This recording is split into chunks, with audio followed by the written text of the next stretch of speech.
What's up? It's your boy, the Ted Smith. Thanks for listening to the Men's Room Daily Podcast. Want more? Check out the greatest podcast in all the land, The Podcast. Be sure to subscribe and listen to a brand new episode every Tuesday night. Unfortunately, what you're about to hear is real. The members of this radio program are simply not that bright, or what some people would call educated. They are merely stupid. They're not trying to offend anyone on purpose. And all have played doctors on TV. You have been warned and are cordially invited to join the party. This is the Men's Room. Forget it, man, and get with the countdown. Get with the countdown. Shake this square world and blast off for Kicksville. The trippers, the grasshoppers, the hip ones, all gathered in secrecy and flying high as a kite. This is the Men's Room with Miles and Thrill.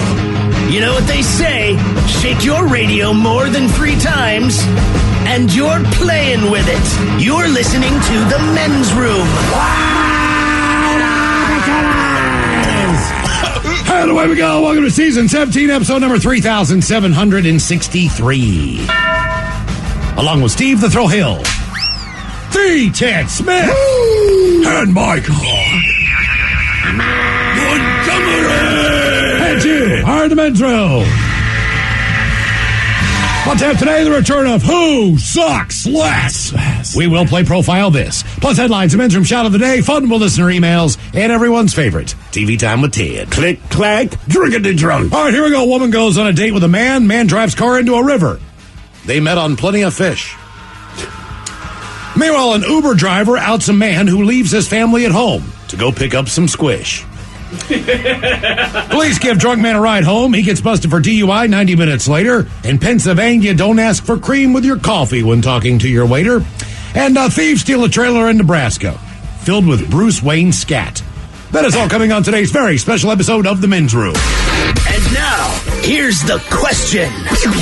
All the bitches, good day to you and yours. All right, it's always interesting to hear about or hear from family.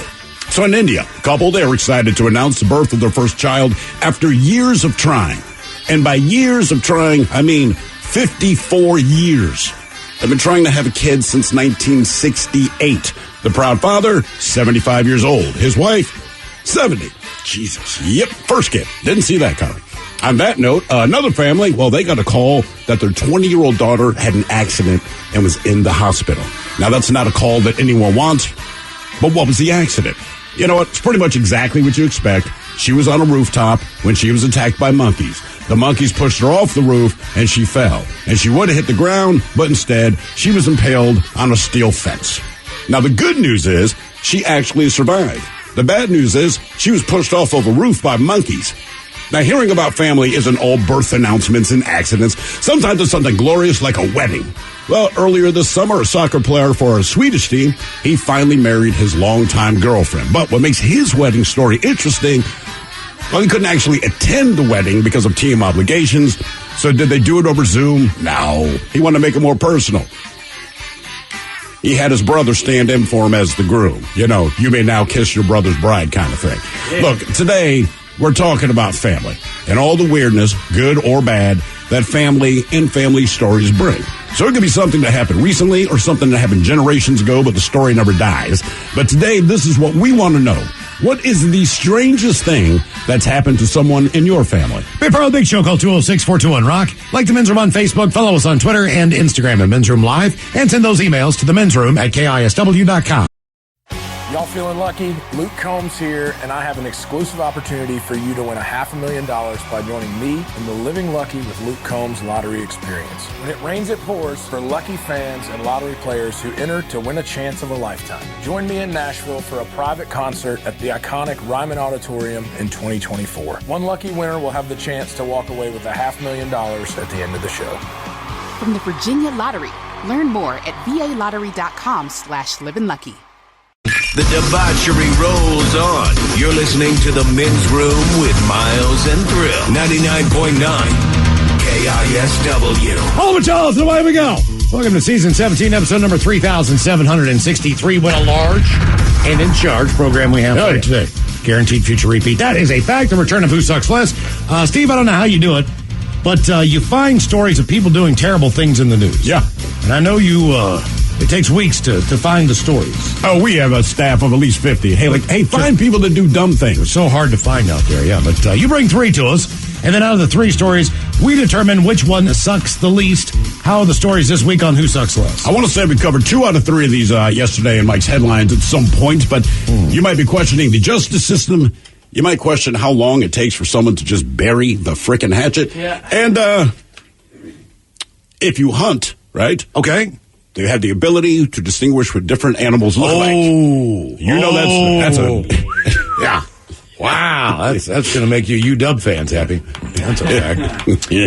Who Sucks Less coming up. Also, of course, as we do every Monday through Friday here at 6 o'clock, we head over exclusively to the Odyssey app for the Men's Room Happy Hour. If you don't have the Odyssey app, download it now. It's absolutely free. If you miss our show at any point in time, you want to go back and hear Monday's episode, whatever the deal is, all the podcasts from the entire station, BJ and Miggs, the Ted Smith's podcast, their MegaCast, they're all up there on the Odyssey app. Now, our channel is kind of a special little one.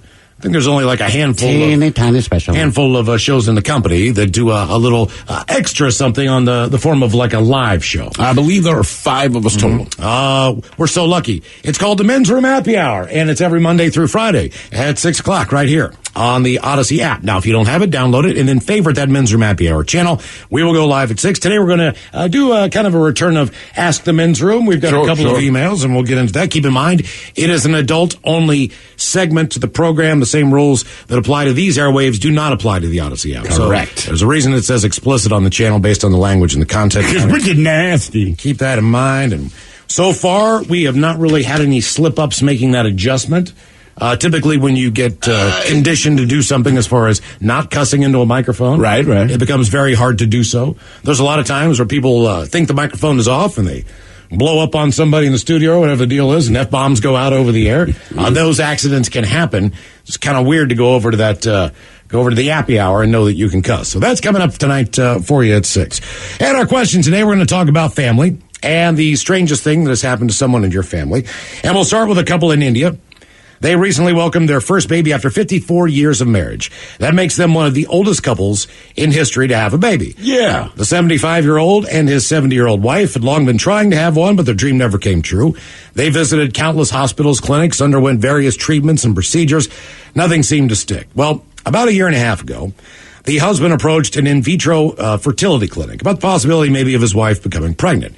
Now, the woman's advanced age obviously was concerned, but believe it or not, there had been a previous success story. Another 70-year-old woman in India last year made the news when she delivered a healthy baby. Well, after 2 failed IVF procedures, the new family finally became pregnant and recently welcomed in a healthy baby boy. They were able to conceive 9 months ago in their 3rd attempt through IVF.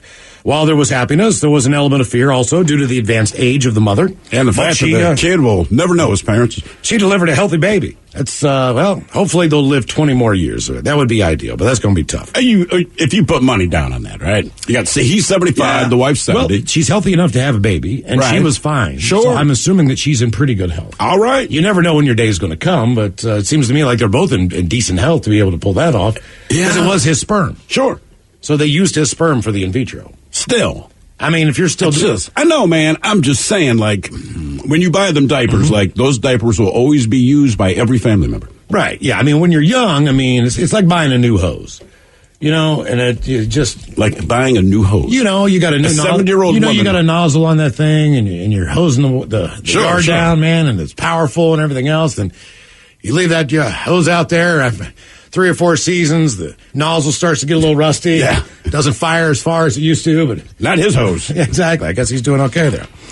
The proud father, a former soldier who was shot in the leg during a war in Bangladesh, couldn't contain the joy of holding a son for the first time. He told reporters he was happy to be able to pass on his family's name, and he was his father's only son. So they had been trying to have a baby since 1968. I'm not sure. When was the moon landing? 69? Yeah. So they've been trying to have a baby before man stepped foot on the moon, if you believe that really happened. Of course not. Yeah, right. There are only a few cases of children being born at that age.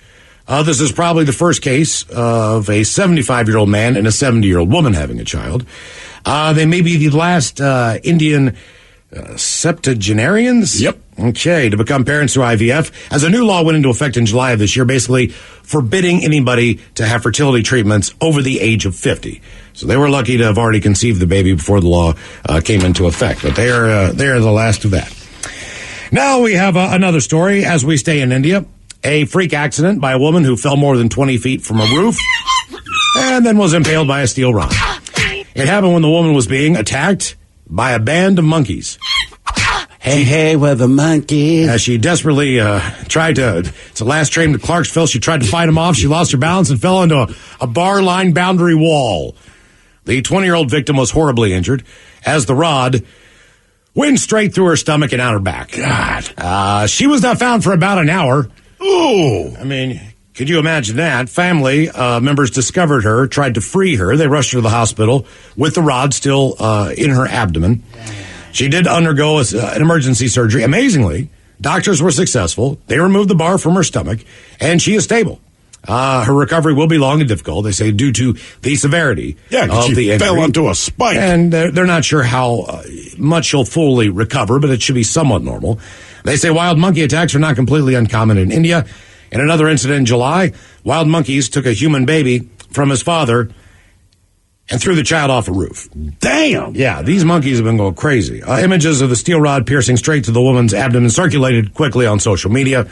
They say it's truly incredible that she managed to survive. According to the surgeon, she is out of danger. Aren't these monkeys, like, protected or something like this? And that's why you can only do a certain amount? I think they do have monkey traps. But the problem is they let them go outside of town. And they come back. Those monkeys know exactly where they are and exactly where, because they've still got family. Right. So they come back home. And if their home's downtown, that's where everybody lives. Sometimes you need to revisit a law. At the point that they're pushing you off roofs or stealing your babies and throwing them off of roofs, like, hey, guys, let's revisit this protected part. I think I'm sure there's a number of strange things that have happened in my family with my family members. Oh, someone has a question about the story of the woman who got pushed off the roof by the monkeys. Yeah. Someone here says, did the monkey sing I'm a Believer as they beat her up? Okay. Oh, no. Jeez. That's a fair question. Monkey jokes. That person is over 50. So I'm trying to think. My dad and my uncle have done some crazy crap in their lifetime. They were a little bit more of the wild side of my family. But I think as far as the strange thing goes, my grandmother divorced my grandfather probably in her 40s or whatever. All right. And she moved to San Juan, Puerto Rico. Right. And she lived in a high-rise in a hotel in downtown San Juan, in old San Juan. And if you're familiar with the old San Juan area, it's a very historic district, and it's right across the street from the Dunkin' Donuts and the Chi-Chi's. That's how you know it's historic. Yes, exactly. I am not kidding. That's exactly where it is. At any rate, at this point in time, I want to say it was late 70s, maybe early 80s. One of the members of the Flying Walindas was going to attempt to walk across a tightrope between her hotel and the other hotel, taller building across the street. At that time, those were the two highest buildings in Puerto Rico. All right. And in the whole entire town. So, he is the elder of the Flying Walindas. Yeah, he's kind of the guy that started it all, right? Yeah, there's a big group around, and people are congregating outside on the street. Part of the deal is this guy's got to go over a kind of a pool area that's open. My grandmother, either way, was outside at the pool. And you got to remember this point in time. My grandmother probably had like cat's eye sunglasses on because this was right. She probably looked like Jackie or some crap. I do recall at the time, if you wanted to talk to your grandmother, or I did, you would call the front desk, and she was typically, to get the phone call, I think she had to go downstairs and use the phones in the lobby. All right. I don't think they had them individually on the floors in the rooms at that point in time. Either way, if you're outside in the pool, some dude would come over with a tray and a phone on it and drag, a 70-foot cord behind it right. and bring it in, sit it by the chair. So that's typically where she would just sit outside and, she was like, Wouldn't you? Hell yeah, it would. It's warm, there's a pool, come on. This day, though, the wind was blowing. And about halfway across, he slips. He loses his balance pole or whatever that thing is. Yeah. He tries to grab onto the rope. There's video of this. I've seen it. I want to say that they were initially going to put this on like ABC's Wild World of Sports. There's camera crews. Right. There's people all around. And he falls onto a concrete street.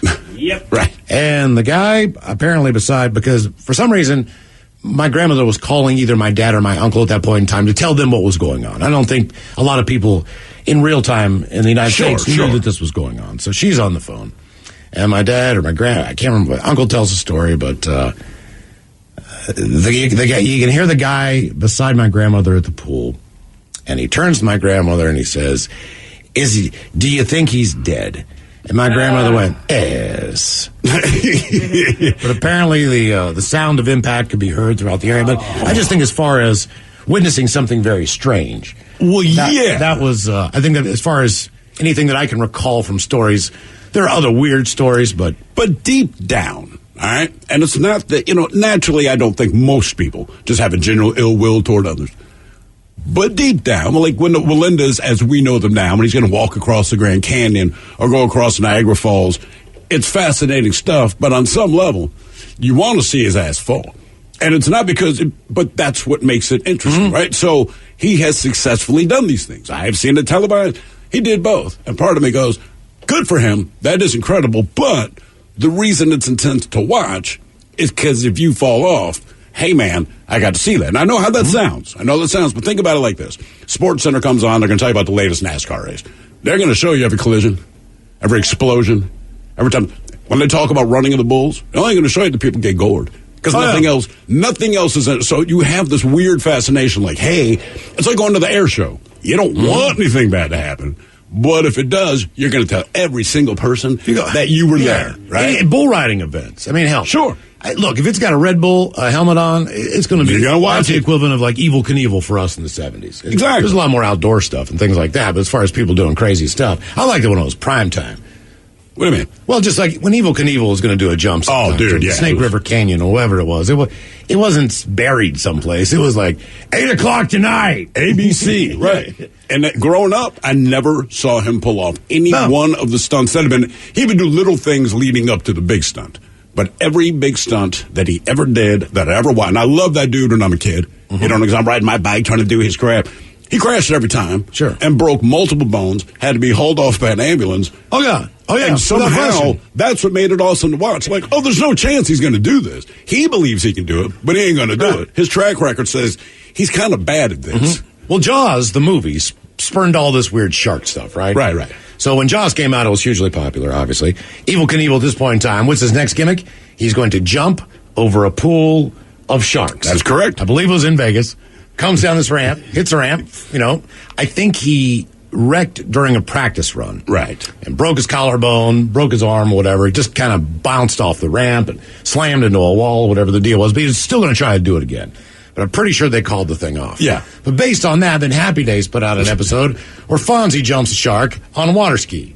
And then we got the term jump the shark. Yeah, exactly.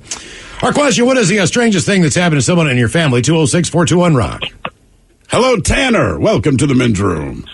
Hola, guys. Hola.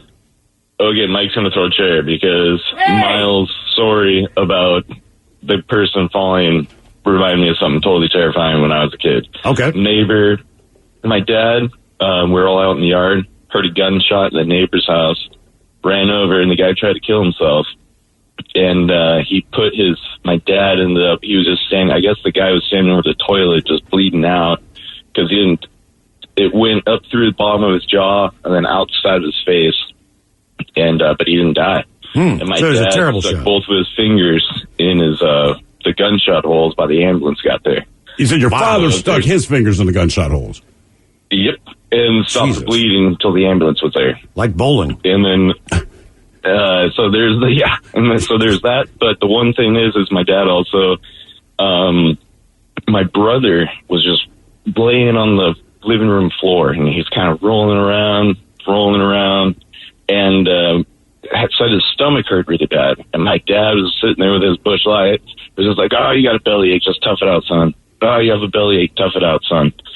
And then my mom finally was like, no, this is like going on for 2 days. We need to take him to a doctor's. 2 days, your dad's just like, relax. Yeah. Took him to the doctor's clinic, and come to find out his appendix had exploded. Oh. And all the goo had came out and was wrapping itself around his stomach. Yeah, they say that's a bad deal, man. Jesus, and man. They rushed him immediately. I was like probably 8 years old. I didn't really know what was going on.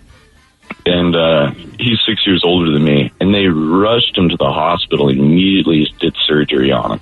Oh, thank God your mom, right? Yeah. When your appendix explodes, they will immediately do surgery. But that's a very bad thing. You're fine. You've been pitching for the last month. Are we even sure what that thing does other than try to kill you?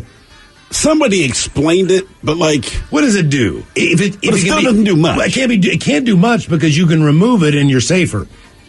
Yeah. It's like, look, if they take your tonsils out, for whatever reason they take your tonsils out, I'm not sure what the deal is, why they do that. Why don't they just take your appendix out right away? Why do we still have it? It just seems like it only causes problems. I know somebody explained it to us before, and I'm like... But if you don't have it doesn't seem like it causes you any difference in living a normal life, so I don't... It's not... You know what? It's worse than, forgetting a screw in something from IKEA. You know what I'm saying? If you don't put the screw in something in IKEA, somehow the whole thing falls apart. But you can take out my appendix and, now I'm safer. Yeah. What is the strangest thing that's happened to someone in your family? 206-421-ROCK. 99.9 KISW. The shenanigans continue. This is the Men's Room with Miles and Thrill. A striker for a Swedish football club couldn't attend his own wedding in Sierra Leone because of a match. So he asked his brother to stand in for him for the big day. The 26-year-old footballer decided to leave the Chinese league and sign with a major Swedish club. So after announcing the deal, the club notified him that they were expecting him to join the team as quickly as possible to begin preparations for a very important match. Just one problem. The striker, he'd already planned his wedding. There's no backing out of it, but he couldn't make a bad first impression on the new club either. So he decided to do both. Since his brother couldn't play football in his place, he asked him to take his place at the wedding. Sure thing, brother. We got married in Sierra Leone on July 21st, but I wasn't there because the club asked me to come earlier. We took the photo beforehand, so it looks like I was there, but I wasn't. My brother had to take my place at the actual wedding.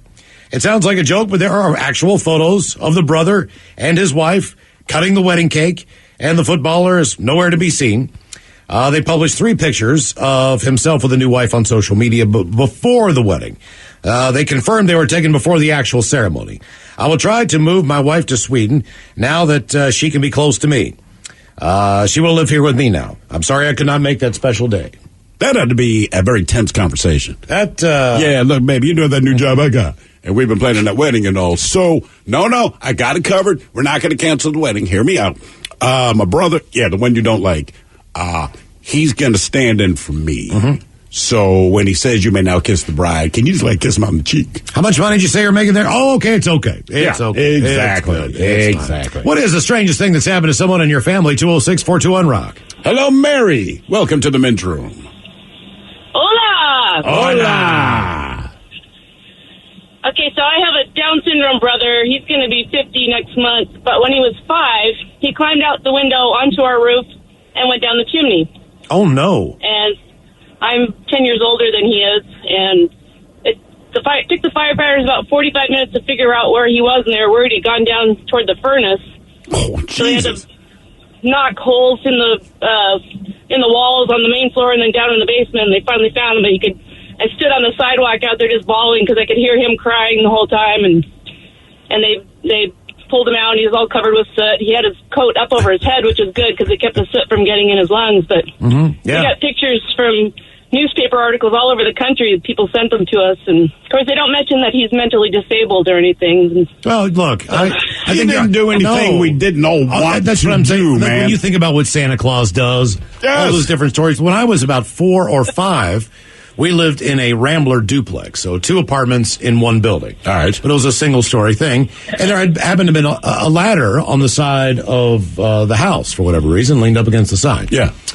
So I decided I was going to climb up on the roof and jump off the roof with an umbrella, because that's what Mary Poppins did. How did that work for you? I mean, it was only 1 floor. I remembered the umbrella did not resist anything. But, I mean, that was what I saw. So I always liked, the idea of flying or whatever the deal now, was. Now, see here, Mary, Miles does not have Down syndrome. That's why they don't bring it up. It doesn't Kids do stupid things. No, I mean, I thought that seemed to me like a perfectly normal thing to do when you think about parachutes and all these things. Well, yeah, it makes sense. It made sense to me. Here's Mary Poppins floating. Right. It looks like a parachute. I know I didn't break anything. That would have been part of the story. And you said you grabbed, like a big golf umbrella, It was just, it was an umbrella that my mom put by the door. Mm-hmm. It wasn't a tote umbrella. It was just a regular standard umbrella, with a wooden handle on it. But it was big for me. If that happened these days, like Mary Poppins would be banned. And I don't think I broke the umbrella. Like, it didn't even resist enough air to fold it back or to break the damn thing. So basically, you just jumped off the roof. I just jumped while off holding the roof. an umbrella. Correct. That's basically what you did. But I jumped. Like, I jumped up in the air. I didn't, try to scooch off. Well, yeah. Because I figured, with Mary Poppins, you just float. I mean, that's what she did. Right. She made it look easy. Did you get, because I jumped off a deck doing the same thing. I didn't go quite as high as you, but did you get that initial, resistance from the umbrella thinking, oh my God, it's working? I don't remember. Until the ground I just remember hitting the ground quickly. And thinking to myself, that did not work. Don't do what Mary Poppins I told my mom what I did, and she freaked out. Well, I'm okay now. Yeah, she was in the kitchen. I can't believe she didn't see me just, jump right through the window. Right through the window. I think my son just fell off the roof. Exactly. What are you doing? By the way, real quick, just, Miles, we wondered what the appendix does. Why do we have the appendix? Because it only seems to go wrong, and then they take it out. Apparently, the appendix houses the good bacteria in your gut. The good bacteria. So what do you do? Gotta eat a lot of yogurt or something to make up for the fact? Now, why does our good bacteria attack our appendix, but then explodes? Yeah, like that's not bacteria I want. My buddy ruined Christmas night because of his appendix. Really? Yeah. What, it just burst Christmas night? Christmas dinner was almost done, and all he was doing was complaining and whining and moaning about his stomach pains. And he went to the ER, and his appendix burst, and he needed to get it taken out. Well, you're not alone. Somebody here says, craziest thing that happened to my family is, it's not funny.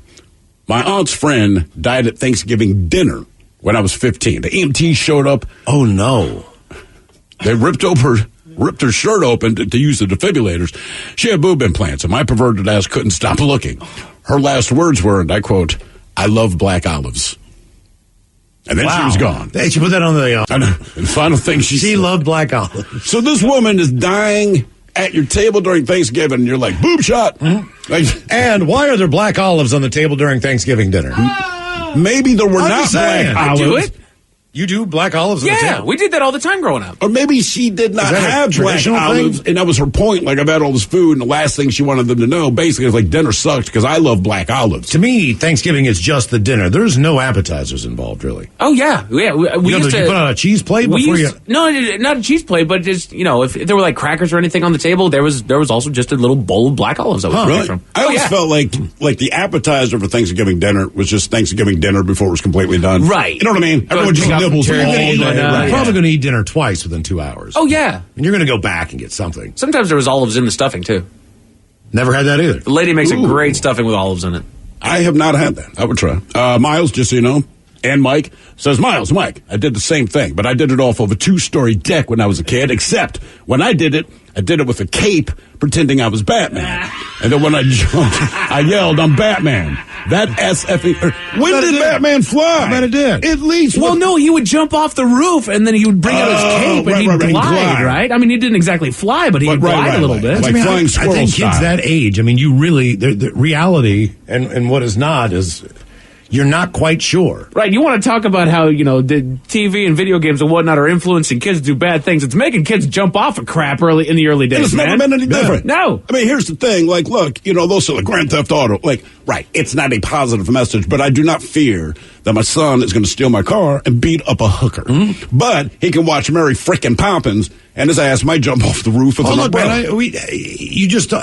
I took a piece of plywood at one point in time and a couple of cinder blocks down at the end of the driveway onto the street. Oh, to make a ramp, right? Yeah, from my big wheel. Hell yeah.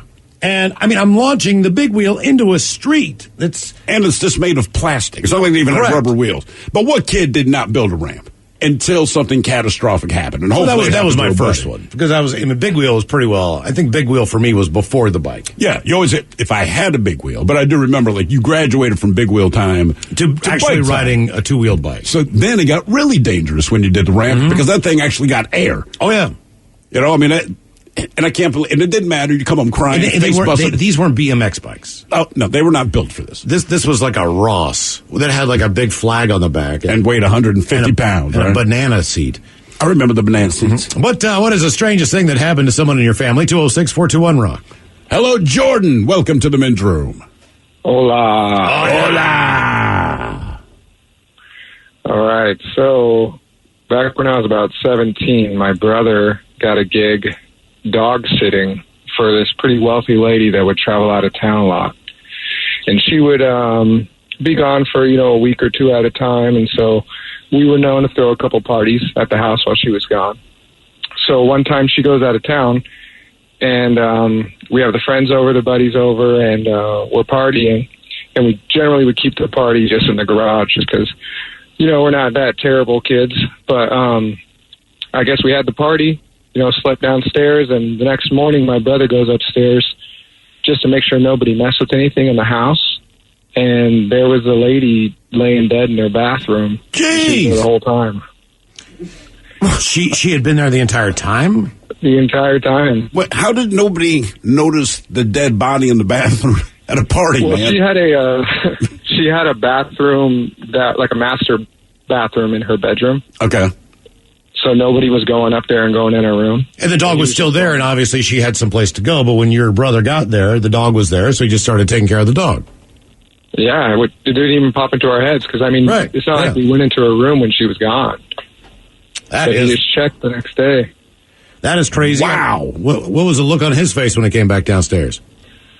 Honestly, I'd never seen anything like that. I've never seen him so shook up. But we had called 911, and they had him doing CPR, and it seems like she had been laying there for at least 2 or 3 days. I was going to say, at that point in time. Did he even try CPR, or was he like, look, dog, I ain't a forensic scientist, but I'm telling you, I ain't bringing her back unless I'm biblical. You know what I'm saying? He tried it as much as anybody could in that situation. Look, I'm not trying to be that guy, but if I think someone's been dead for 3 days, I'm not touching, man. Mm-hmm. I hear what you're saying. I know it's the right thing to do, but nah. Brush your teeth, woman. Yeah, something. Try mouth to mouth. Don't make me do it. It's a morning kicking breath there you got. By the way, Miles, once again, texts are rolling in. I did the Mary Poppins also. Both a plastic grocery bag when I was about 7. Did it off an old shed. Didn't work well either. Landed on a 2x4 with the nails sticking up. Ah, God. Regarding the woman who died, whose final word at Thanksgiving dinner, whose final words were, I love black olives. Someone asked, so did that woman get black olives on her tombstone? Pizza. And it says, you guys want to talk about stupid ass that people did as a kid. My dad and his 2 older brothers put his younger brother in a duffel bag, hung him from a tree, and shot him with BB guns until he stopped moving, then ran into the house and left him there for hours. Kids suck. Then they had another text. He did live, but he's an effed up adult. I bet he is. Good Lord, probably man. pretty traumatized. Shoot until he stops moving, man. When we grew up, there was the Kool-Aid man he would run through people's fences and bust through the fence like, oh, yeah. My buddy did that unintentionally because I threw a ball too far in the backyard, and he did that. And when he came back through the fence, that's what he did. He went like, oh, yeah. You had to, right? Because then he was like, my dad's going to kill me. Oh, for sure. It was his house. Weren't you so glad? It was an older fence, but the problem is... It doesn't matter. It was not broken before. Yeah, they replaced the entire perimeter of that fence, which back then was probably like a whopping $700. Sure. But does Kool-Aid Man still do that? No, but I saw there was a TikTok thing there for a while where idiots were just... the Kool-Aid Man challenge, right? Yeah. What is the strangest thing that's happened to someone in your family? 206-421-ROCK. Hello, Jason. Welcome to the men's room. Thank you. How are you doing today? Hola. Doing well, thank you, sir. Hola. So when I was a kid, my folks used to take my brother and I to Kauai for Christmas vacation. And one year, my dad and my brother were flying. We were flying in early, a week early from my mom, and we're flying in the middle of the night. There was this big tropical storm in Kauai when we landed, and had a really rough landing. And all our luggage was delayed, and we got our rental car. And I was sitting in the rental car waiting for my brother and my dad to get our luggage, and watching this tropical storm that was blowing through. And all of a sudden, there was big bolt of lightning that struck the light pole right next to the car, and the light exploded into sparks, and it was kind of like when you're driving down the passes too fast and your ears are about ready to equalize and everything gets really quiet. You feel pressure, and my nose started running, and next thing I know, my brother's running over and opening the door to the car, and the dome light comes on, and he's asking me if I'm okay, and I'm like, yeah, I'm fine. And I guess I had blood all over my face from this lightning strike. It was crazy. Yeah, you probably Jesus, man. You probably took an indirect hit because you can kind of feel it. It's a weird. It's like your hair stands up without taking a shot of Yukon Jack. Right. On your arms and stuff. Especially when you're 11. Yeah, especially at 11. I'm trying to think how old I was. Man, did it have any? I was 22 when I got. Did it have any weird effect on you? You know, like stick a refrigerator magnet to your forehead, or?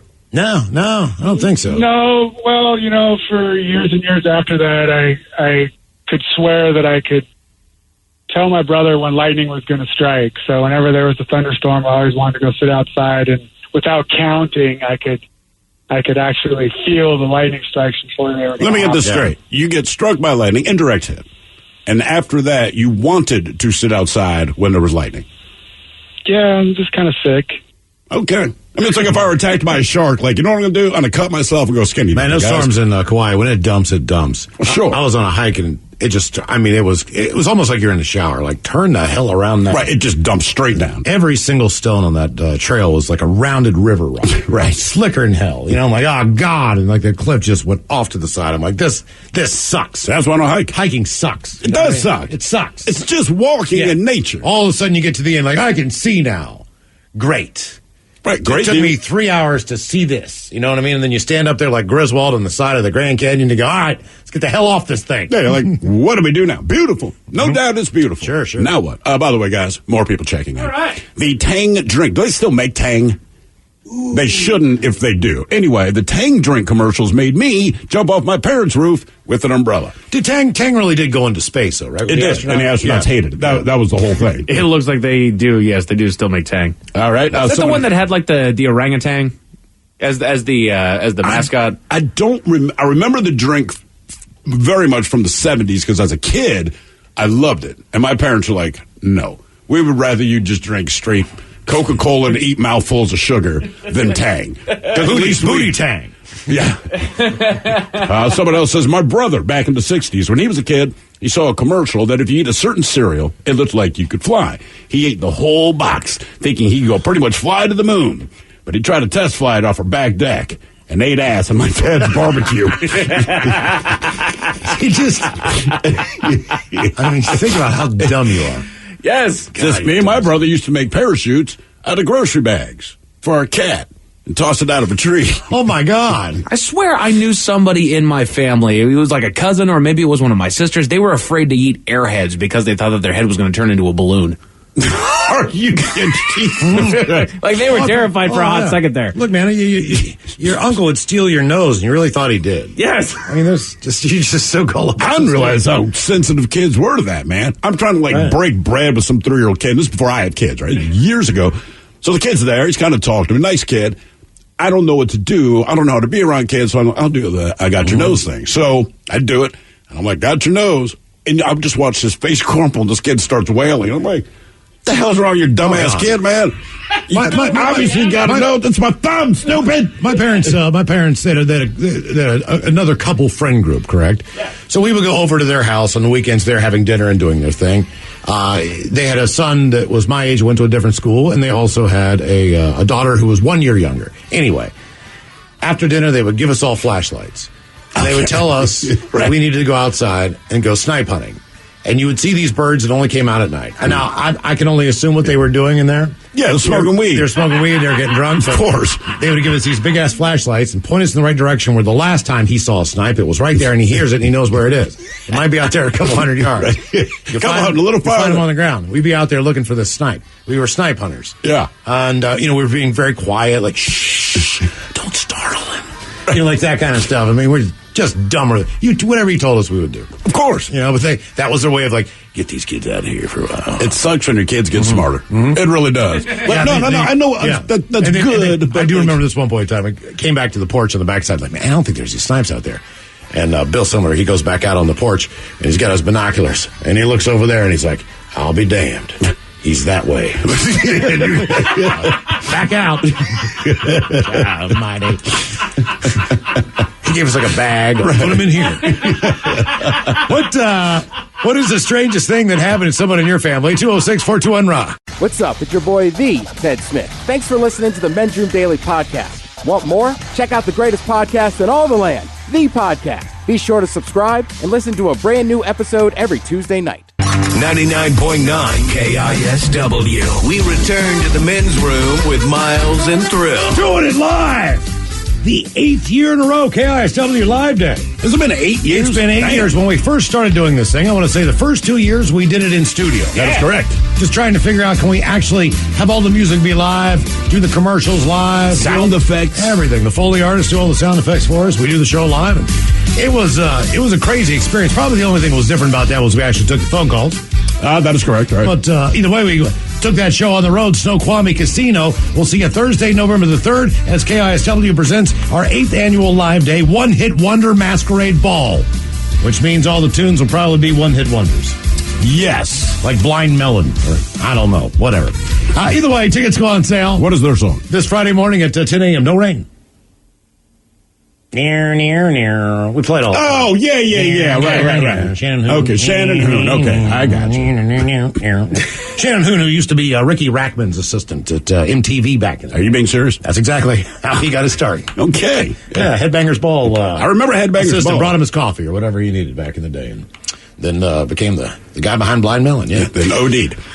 Tickets on sale again this Friday morning at 10 a.m. at KISW.com. It's always a great time. It's always a blast to see you at Snoqualmie Casino. That is a great place to party, have a beer, and spend the day with us for Live Day. All right, question today. What is the strangest thing that has happened to someone in your family? 206-421-ROCK. Miles, or I should call you Miles Poppins. You've inspired more stories after your umbrella escapade. Well, the caller who said that her brother went down the chimney. Correct. In the fact that, like, when you're that age, he didn't jump off a roof. No, he went down the slid chimney. down the chimney. I mean, that's a bigger deal to me. That's getting it done. That is getting it done. Someone here says, I walked off the roof of my house when I was a kid because my mom bought me new shoes. The shoes were Airwalks. Oh, no. Somebody comes back, says, stupid kid story. This is from our Batman kid again. He says, I also thought Superman was real because of the TV show. So I ran out in the traffic with cars coming right at me. My mom ran out, grabbed me. She asked, what were you thinking? I said, it's all good, Mom. Superman would have saved me. There's also a subreddit called Kids Are Effing Stupid because kids are effing stupid. Listen, as far as believing that superheroes are real, years ago, I teamed up with this other guy. We did a little comic book, all right? Comic-Con comes into town, so I go to Comic-Con here in Seattle, and I'm sitting there, and we're kind of pitching this comic. And obviously at Comic-Cons, people are dressed like every character you can imagine. Well, my wife has to go out of town. My kids are 4 and 3 at this time, I think, so I had to take them to Comic-Con with me. And this is the Saturday, so I bring them in. It is packed. They're sitting at the table with me. Well, dude dressed up as Superman walks by. Thrill, what's going on? So we start chatting about the show a little bit, whatever. He goes on. My kids aren't saying anything. Spider-Man came by, Superman, a couple Star Wars characters, Thor. Anyway, we get home from this Comic-Con, and my son is now in awe of me, right? Because he's like, Dad. And he's dead serious. I'm like, what's up, man? Did you have a good time? He's like, that was incredible. I'm like, well, I'm glad you enjoyed it. He's like, you know Spider-Man?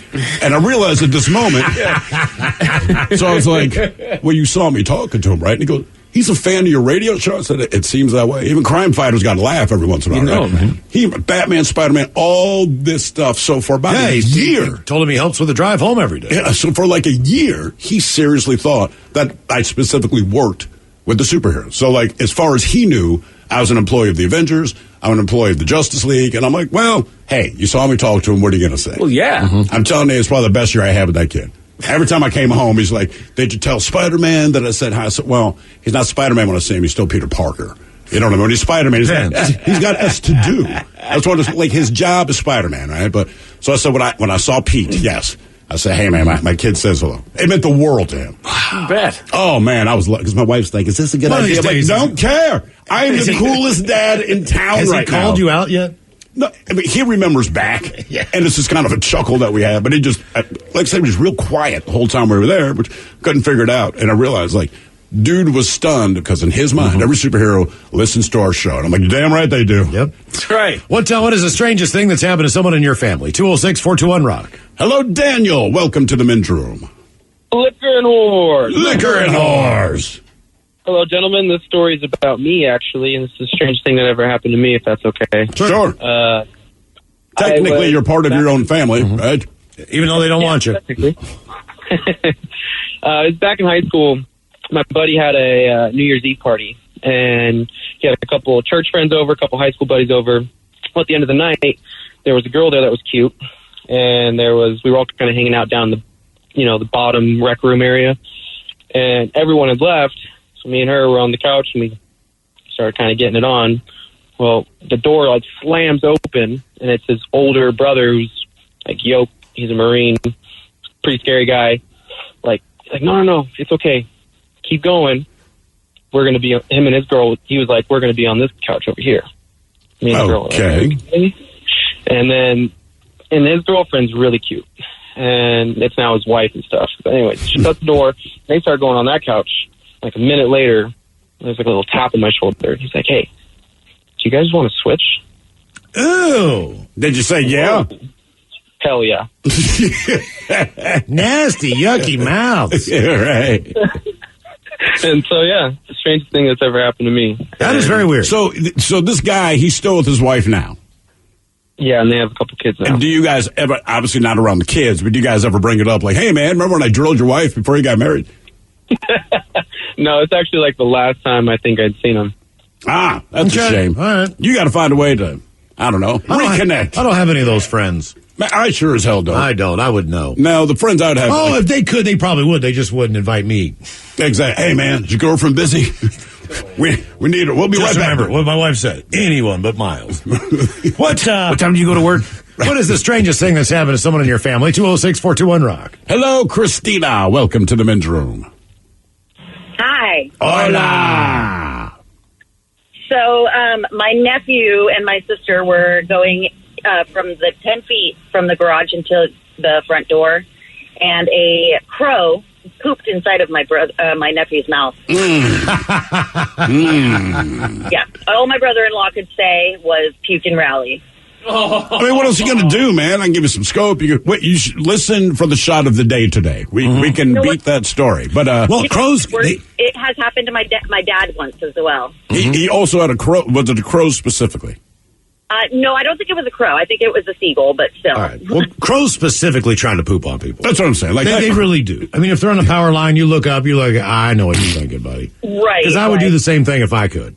But think about it. You can fly. I mean, if I'm Superman, I fly pantsless, and every once in a while I'm defecating on people. Absolutely. Target practice. Yeah. Right. There's no way you couldn't. You get drunk one night, like, hey, guys, I'm really sorry. I stand for truth and justice and all that. But I got hammered last night, and I understand I pooped on some civilians. My heartfelt apology. Hey, look, yesterday a woman pulled her pants down right in front of me. I was 15 feet behind her, and she stuck her ass in my face and just peed all over the street on 3rd. And then she screamed like, I'm in the street. Like, oh, God, I'm in the street. Like, yes, you are. I'm glad you're not on the sidewalk. I am. God. And I asked Miles about this today. I said, imagine someone driving down 3rd, and you end up smashing into her. Right? Like, does she call the advocates? Like, hey, I was simply defecating in the middle of a downtown street when he hit me with the car. And I wasn't sure if it was a guy or a girl because I was only seeing the back of the person initially, so I had no idea what I was looking at. So I wasn't even sure of the sex of the individual until I saw how they used the bathroom. I went, wow. That's like a horse going to the bathroom. Jesus. What color was her hair? Because there's a woman who kind of hovers around here. Man, yeah. So you've heard Ted talk about when he walks into work. Oh, yeah, it was not her. It was not her. No. Okay, that's what I keep picturing. Yeah. What is the strangest thing that's happened to someone in your family? 206-421-ROCK. Hello, Trevor. Welcome to the men's room. Hola. Hola. I got two parts. My mom called in a while ago about how she ended up marrying her stepbrother, if you guys remember that. I don't, but that bothers me. Ding, ding, ding, ding, ding, ding, ding. No, wait, did they grow up together? No, her mom ended up marrying her fiance's older brother, Bob. Edna married Ed, and Big Edna married Bob. That's a little confusing. I'd have to write that down like a mathematical equation. Right. Oh, yeah, it's confusing. You guys did that exact same thing when she described the story to you guys, too. Okay. No, wait, is your biological father the stepbrother that your mom married? No, this was my older half-brother's dad. All right. Okay. All right. The other thing is, on my dad's side of the family, and way back when they were up in Canada living on the farms out there, one of his relatives was supposed to marry this girl and ended up getting her sister pregnant and married her instead. Ooh. That's tricky. Did he marry her because he was in love with her, or did he marry her because he got her pregnant? I'm pretty sure it was because he got her pregnant. Okay. Yeah, back in the time, that seemed to be the power move there. So, yeah. As far as your family dynamic goes now, is there any weirdness as a result of this other stuff, or is everyone pretty copacetic? I don't know that side of my dad's family all too well, mainly because they're all probably dead now. I don't talk to my grandma at all because of other things, not because of that. That's about it. Okay. I don't really have any family drama as far as people being, not being willing to communicate with somebody, or there's nothing like, well, he doesn't talk to her anymore, or not that I know of. Not on that level. So, my father's side of the family, there's always some kind of drama, but as I've gotten older, I realize they just enjoy some kind of family drama. Right. In fact, when I asked my father, what prompted you to move away from home? And he just said, look, man, when I was going to marry your mother, we were debating where we want to live, but as he put it, I don't need to have a family meeting because we're going to change the paint color in the living room, right? And I'm like, got it. So, oh boy, maybe 5-6 years ago for Father's Day, we surprised my father, flew up a bunch of his relatives, brothers, sisters, and all this kind of thing from Texas. He has 5 other siblings, so he's the oldest of 6. Okay. And he's always been an ass kicker and the guy that gets things done as far as the siblings go. So keep in mind, his one brother, Craig, and his other sister, they both live in Houston, and everyone in Houston lives within spitting image of each other, but apparently they had not spoken in like 7 years. Like they show up at the same houses all the time, because every time the family gets together, it's like 3,000 people deep, and we all kind of look the same, and they'd be there, and they wouldn't talk. So they were staying at my place, and we're going to surprise my father. So I had to explain to them. I said, listen, man, I don't know what went down between you. And they both start talking. I said, no. I don't want to know. I truly do not care. But you're adults. You're in my home. I have children. So whatever your fighting is, you just can't do it here. Because I'll throw either one of your asses out. So they were both like, okay, you're right. And then they look at me and they said, look, dead serious. Don't tell your dad. I said, you're being serious. Don't tell your dad. Do not. So then his other sister, who has nothing to do with this situation, is aware of it, but has nothing to do with it. She's like, oh, yeah, baby boy, don't tell your father. I said, you're all grown adults. Yeah, but he's still scary. And, and if he finds out that we're not speaking to each other because this, that, and the other, he's going to sit us down and make us feel bad. I said, well, he should. This is stupid. What are you guys even fighting about? They couldn't remember. All they knew is that they were mad at each other. Mm-hmm. So they've kept this anger, but they've lost what started this. Because now they're just always pissy. So after they left, I told my father, I said, hey, man, did you know so-and-so and so-and-so were fighting about whatever? He's like, what? And I said, no, it got resolved. I said, but here's the thing. They just begged me not to tell you while they were in town because they thought that you would bring the hammer down. It's like, goddamn right I would have. He's like, I'm tired of this ass, man. It's like it's been my entire life. I don't play. Probably the reason he doesn't watch dramas. No, not at all. What is the strangest thing that's happened to someone in your family? 206-421-ROCK. Hello, Chris. Welcome to the men's room. How's it going, guys? Hola. So, back when I was in grade school, my brother was in high school, him and his buddy Dave got drunk one day, and they thought it was going to be a great idea to steal an ostrich egg from an ostrich farm. Okay.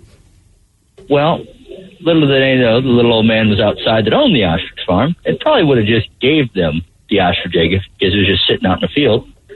So, then the little old man seen them jump the fence, steal the ostrich egg, take off.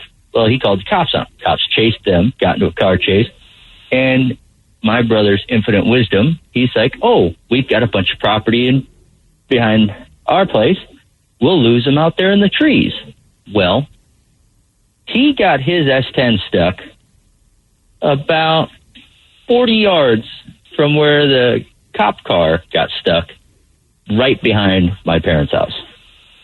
And man, that was the funniest thing I've ever seen when all 3 of them walked up to the house and me and Dad had to get in the truck and pull both those cars out of the field. Did he get arrested for stealing an ostrich egg? Oh, the little old man, ended up dropping the charges after they returned the ostrich egg. I was going to say, okay, yeah. Well, good thing you didn't throw it out the window to hide the evidence. See, that would have been my fault. They really wanted it, so they kept it. Were they hoping? Were they hoping to wrapped up in a hoodie? Were they hoping to hatch the ostrich? No, they wanted to eat it. I was going to say they wanted to eat the egg. Tastes like. I was going to say they make a big omelet. Yeah, real big omelet. Yeah, like a paella pan. Right. Crack that thing. I'd be more worried about a damn ostrich chasing me than I would be about someone calling the cops. What is the strangest thing that's happened to someone in your family? 206-421-ROCK. Hello, Devin. Welcome to the men's room. Hola, bitches. Hola. All right, so this was about 15 years ago. We were working on a construction project, me and my brother-in-law, and we look up, crane operator's got the tagline, and he's bouncing over the center of the job. And I'm like, what are you doing? He's like, practicing. I was like, how long is it going to take you to get it in there? He's like, let me make a pick, and we can time it. I was like, $20 for 20 minutes. So fast forward like 27 minutes later, we go to lunch. He's got the tagline sitting in the vent tube of a honey bucket. I'm like, all right, well, I guess I won the bet. I'll take an 18 pack of beer. We come back from lunch. My brother-in-law doesn't know what was going on, and we fly in a load, and then I have him line up and swing right and smack that tagline right into the side of his face. Oh, man. I like that you're still laughing about it. It was so funny because he looked up and he just flipped off the crane operator, and he had no idea. I was like, you know where that thing's been? And he's like, no. I was like, vent tube. Oh, like, no. Ah, God. Good times. So that's what they do up there, huh? Yeah. Okay. Jeez, man. That is so gross. What is the strangest thing that's happened to someone in your family? 206-421-ROCK. Hello, Joseph. Welcome to the men's room. Hola. Hola. So this was great. I was on my way to work one day, and I take the light rail up there, and I get up there by the end of the line. Get down, I have to wait by the airport for the bus. And I'm just standing there, and, you know, every once in a while you get a few random passerbys. There's this old guy who looks just like Bernie Sanders, walks up to me and goes, and I like this, goes, you got $6? And I was like, no. And he's like, because I was going to buy some weed. And now every time I talk to my kids about it, they always hear it. They've heard the story. They go, weed.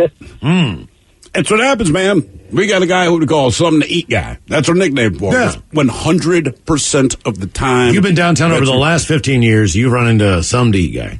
Yeah, I'm going to get something to eat. It's the way he's money for something to eat. And he's always wearing half a sandwich. He's like, I don't want that. He's always wearing pajama pants, a winter coat, and some kind of shoes. Yeah, I'm going to get something to eat. I want a liquid lunch. Yeah. I don't want that sandwich. And you all from food like, no. Dude, I'll go and buy you a bagel. I don't like bagels. I want the money. Okay. What is the strangest thing that's happened to someone in your family? 206-421-ROCK. 99.9 KISW. The men's room returns with Miles and Thrill. Family of a 35-year-old man who died in April of last year due to COVID-19 would have been living with his body ever since, thinking he was only in a coma, and he'd eventually wake up. Even if he's only in a coma, why would you have him at home? He was admitted to a hospital on the 19th of April, 2021, and pronounced dead only 3 days later after becoming infected with the coronavirus. A death certificate was handed to the man's family, but they refused to believe he had passed away, and instead of giving him his last rites, took his body home and cared for it as they would think he would maybe eventually wake up. The man's mummified remains were discovered a few days ago when a team from his workplace was sent to investigate his long-term absence. The person had died on April 22nd, 2021 during the second wave of COVID. He had bilateral pneumonia. After he died, he was taken to a local nursing home where he was declared dead, and the death certificate was given. It's unclear why the family did not want to accept the fact that he'd passed away, according to the Times of India.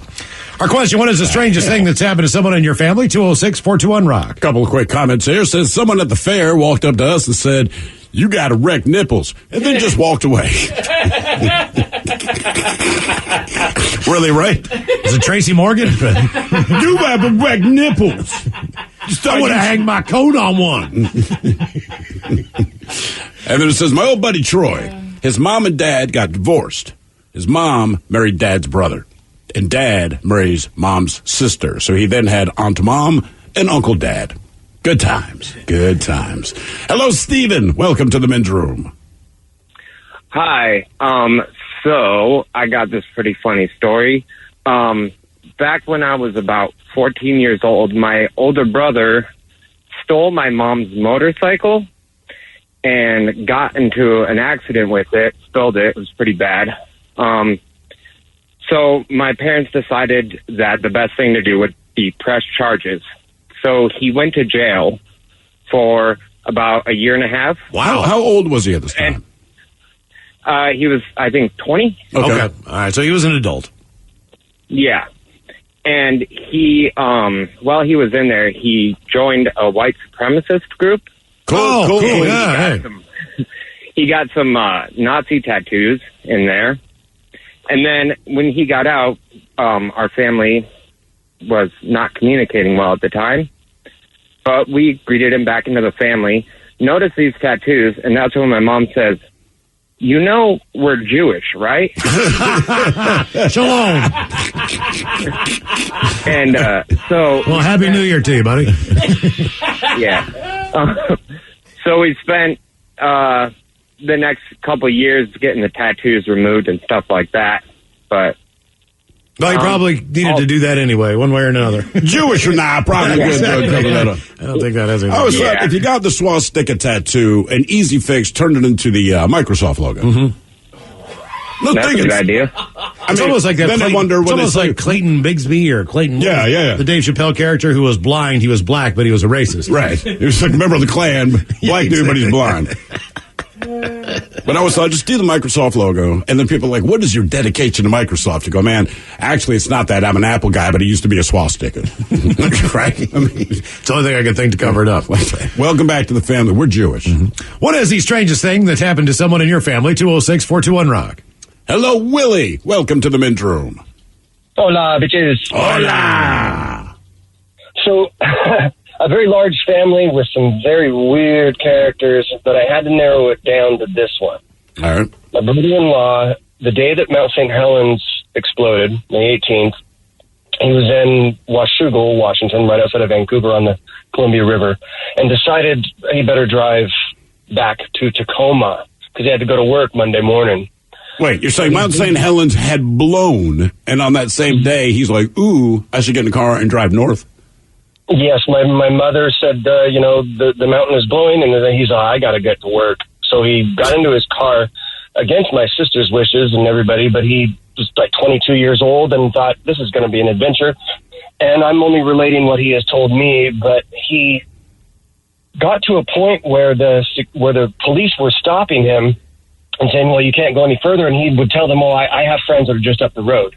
And he says, well, technically I did, but it was like 5 hours up the road. Yeah, so he just keep going, and it starts to get dark, and he says every time they would stop him, he'd have to roll his window down. He had the power windows. Roll the power window down and explain, and then they'd let him go further. But eventually that window got stuck. The motor burned out from the ash, and it got stuck open. So he had to ash rolling around inside of the car. He said he took a sock out of his briefcase and wrapped it around his mouth, put his hat on, and just kept going. Every time a truck would come by, it would blow ash all over. He's had to stop the car, get out, and wipe the ash off of the headlights, and then keep going. And at one point he stopped at Tri-Cities, I think, at a store for supplies. It was a case of beer and a box of Ritz crackers. That was his supplies to keep going. And he said he had to stop and look at a map because, you didn't have internet and Wi-Fi. So he's like, he knew that the highway would be closed. So he's like, left here and a right here and a left here. So eventually the street signs were covered up with ash. He said he had like 8 inches of ash in the back of his car. It took him 15 hours to get all the way to Tacoma. All right, here's the question I have. What in the hell did he do for a living that it was that important to get to work? He worked security at the Tacoma, excuse me, it was Spokane. He had to get to Spokane, and he worked security at some music event or music venue. Did they even have the event? No, I'm pretty sure most of that ash blew north and east. Yes. Yeah, no, of course they did not. But he said every once in a while it would come into his head, I should probably turn around and go back. But he says the other half of his brain, being a early 20s, was like, this is exciting. This is amazing. This is, no one else is. He did for the adventure of it. And he said the car made it. I think it was like a Volvo, 70-something Volvo, made it about another 2 weeks, and then the motor just completely seized up. I mean, I understand where you get this big adrenaline rush, but it's like, a boat sank. I'm on a piece of plywood and there's sharks circling me. Like, yes, on one hand, man, oh man, this is cool. This is very exciting. This would be a great story if I survive, but it's still not something I want to do.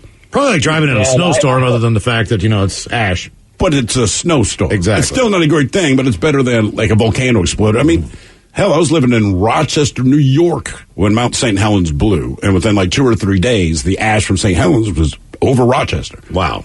Yeah, I mean, I remember I had a little tube of it. Of the ash. Are you sure? With a cork in the top. I'm not sure that was. It could have been out of somebody's fireplace. How the hell would I know? That's what I'm saying. Like, they tell you it's Mount St. Helens ash, but I'm like, bro, are you sure it wasn't just like your uncle? I mean, it very well butting out a cigarette in there. But it had the label Here, on kid. it. Ash from Mount St. Helens. Okay, well then. It had a sticker on it. So it had to be right. I'm telling you. I know as a kid, I was just like, this is cool. It's Roger Marlboro Reds. Like, just put it in his beaker. I'm going to give it to my nephew. What do we do with all this? Sell it to some idiots. All right. What is the strangest thing that's happened to someone in your family? 206-421-ROCK. I would have said today, when he was a kid, they'd go to the beach, and he would bug his dad, like, dude, buy the bucket of sand for like $5. And his dad's like, dude, just go to the beach if you need sand. But they couldn't do it because kids are like, no. I need the store-bought sand that they just shoveled off that same Very beach. important. Mm-hmm. Oh, it's like people that sell seashells. And I'm like, huge seashell stores. But no, it's one thing if I'm in Oklahoma City. I go, okay.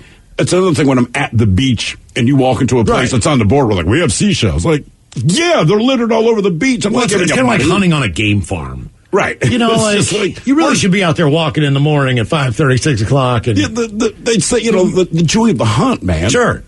Go out there with a metal detector. Have a good morning. I might be that guy one day. I cannot explain it. Get some seashells. I am intrigued. I don't want the seashells. Find a watch. Well, if you stumbled upon something cool, you definitely would pick it. Sure. But, like, I'm going to be that old dude on the beach with the metal detector finding people's crap. Mm-hmm. Probably mostly litter, but occasionally something of well, it took like 40 years for me, 30 years for me. The first time I ever had a scallop in its shell, everything dawned on me. All the cool shells that I picked up as a kid, they're all scallops. And delicious. I know. You had this food in your hand. It's like the shell sign at the gas station. Exactly. And I looked at it and I thought, I'll be damned. No, I was the same way. Like, I did not realize that was a scallop put shell. that together. Mm-hmm. It's like, all right. I just thought Venus de Milo was born there. They said, they're like, you like our scallops in the house shaft shell? Like, I never had them. They brought them out. I'm like, you sons of bitches. I recognize this. I know what that is. Could have been eating this for years. I had no idea. Hello, Hank. Welcome to the men's room. Hello, Hank. Hey, what's up, bitcholas? Hola. All right, so when we were kids, I'm 50 years old now. We were freshman, sophomore, about 14, 15. Everybody go ditch down there by the river and drink some beer. And at this time, all of us, there were 4 of us, were still virgins, including my brother. So as we're walking, we could see this young lady. She was an adult because we were kids. I mean, she was voluptuous in a bikini, blonde hair. We're getting closer and closer, and she just runs up to us and she's, you guys want to have sex? But she used the hard F word, like, in our face. And all of us were virgins at the time. It was like nervous, we're like, nobody wanted to raise their hand until my brother was like a minute later. It's like, I will. Yeah. So for years later, we didn't talk about it. And then we finally talked about it. Hey, man, that was like a porn, man. What happened that day? And my brother, he looked like Alfred E. Newman from the Man magazine. Oh, Jesus. And every time we see kids that look like, hey, there's your son over there. Wow. I just never had No. That's. I always just thought Penthouse letters were made up. I mean, one woman, it was weird, man. It's weird, but hey, that never, well, not when I was that young, but like 23, 24, used to go to this bar that we nicknamed the Dirt Church. You can guess what kind of place it was. And this chick, she wanted to have sex with me, all right? And normally, that's a great thing. I cannot explain what this woman looked like, all right? So she kept hovering, and I know she was drunk, but she kept hovering around the table. I'm sitting there with my buddies, but I really want to have sex with you. Hey, appreciate that, man. Just not feeling it tonight. Because that's a nice way of saying, you look like my ass if I didn't have toilet paper, right? But Either way, I'm trying to be polite about it. But the last thing, her last salvo to me, trying to convince me, she was going to give me a mouth hug, but specifically with Pop Rocks in her mouth. All right, this was her tried and true method. I'm sure. And I ended up with the nickname Pop Rock for like 5 years. And I'm like, I did not take her up on this, and they knew. But then other people, why do they call you Pop Rock? I'm like, I'm just going to tell you the truth. It was a really ugly woman wanted to give me a mouth hug with Pop Rock. And they're like, oh, my God. I was like, yeah, I did not ask for this. Mm-hmm. That's just how it went down. What is the strangest thing that's happened to someone in your family? 206-421-ROCK. Hello, Kyle. Welcome to the men's room. Hola. Hola. All right, so when I was a kid, me and my brothers, the whole family we lived in Kuwait. When we were over there, they had that whenever we invaded Iraq for the second time, things got really kind of hairy over there, and we stayed in the country and all, but there was a bunch of news stations coming over there just to interview people and kind of get the news stories and stuff. So somehow we ended up having a Russian TV station come to our house and interview us about basically our life in Kuwait and just weird stuff, ask random questions, and I never even got to see the news clip after that, so I don't even know what came about it, but it was just really a weird kind of experience. I don't know where they came from or how they figured us out or where we met them even. We will act like TV station. How is life in Kuwait? Have you ever fallen out of window to death? Yes. Yeah, apparently the gravity in Russia is a little stronger than it is crazy. Anywhere else. They only live in high rises. So why did you guys live in Kuwait? Was it military related or what? Well, so my dad was a contractor. He worked on airplanes, and so he got a job working for the Kuwait Air Force. All right. Basically, the contract. And my mom was a teacher. She was a school teacher. As a kid, you want to play outside all the time. How hot did it get? Oh, man, it was, always hot. It's the one thing I remember coming out of the airport at like 12 o'clock at night, and it was still 105. You know, the hottest it got when I was over there was close to 125 degrees. I can't even imagine what that feels like. I'm assuming everyone has air conditioning? Oh, yeah, you go from the AC to the AC. You don't usually play outside too much, you know? Okay. Unless if parents ask you to do that, they want you to die.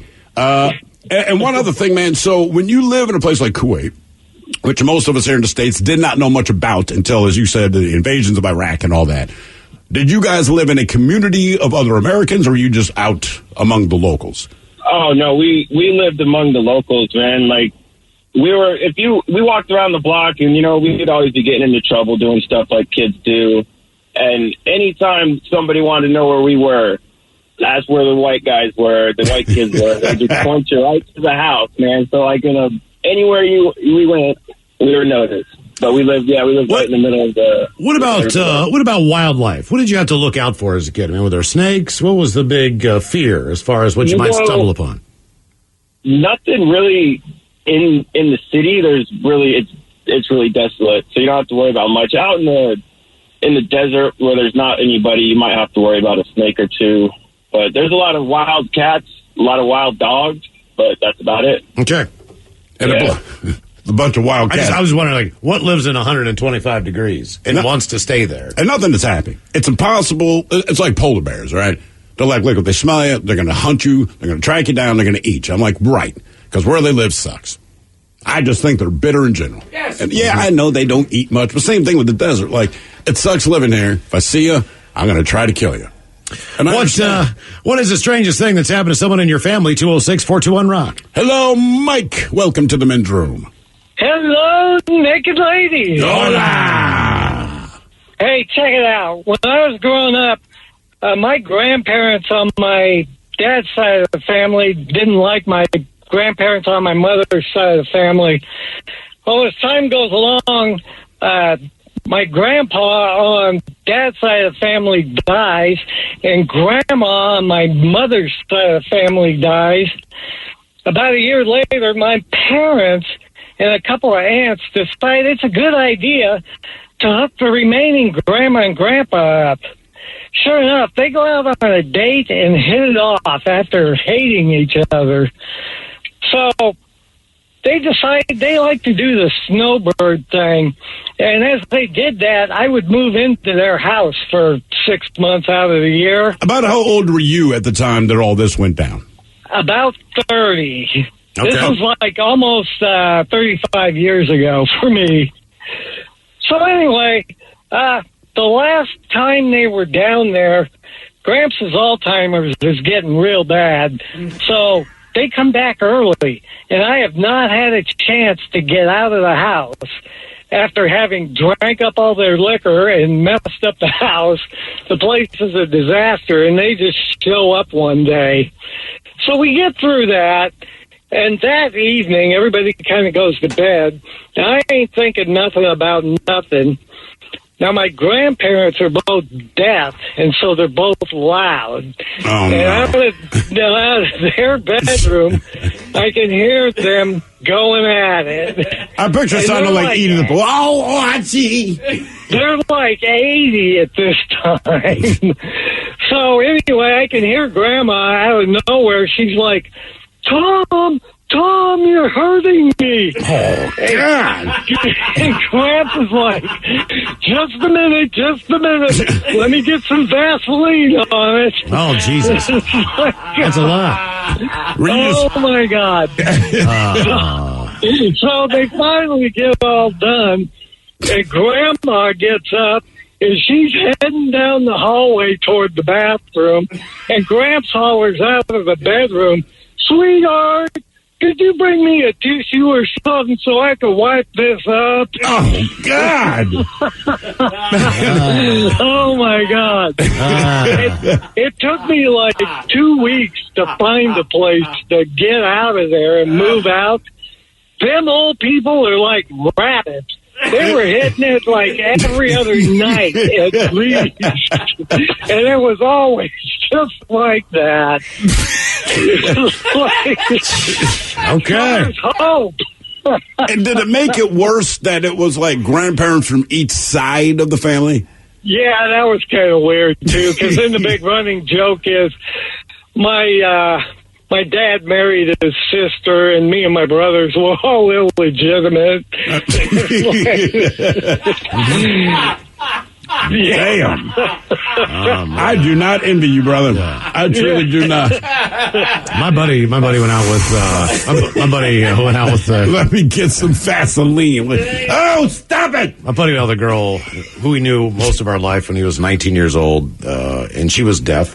All right. That was one of the reasons why I kind of wanted to learn sign language. See what she's talking about you? No, she's hot. Right. You know what I mean? But he said that she would scare him sometimes just by, the true emotion of having sex when you can't hear what you would probably like to. You're not self-conscious. Yes, you don't know. There's no breaks, so to speak. You want to do an imitation? No.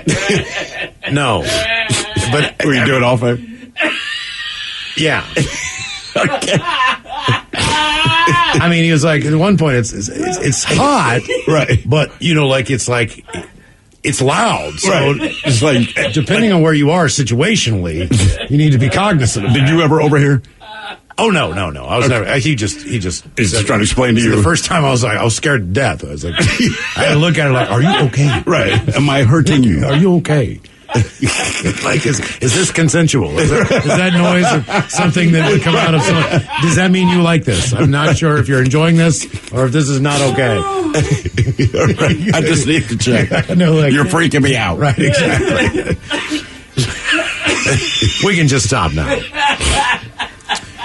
What is the strangest thing that's happened to someone in your family? Got your emails on the way from the men's room at KISW.com next. What's up? It's your boy, the Ted Smith. Thanks for listening to the Men's Room Daily Podcast. Want more? Check out the greatest podcast in all the land, the podcast. Be sure to subscribe and listen to a brand new episode every Tuesday night. The debauchery rolls on. You're listening to the Men's Room with Miles and Thrill. 99.9.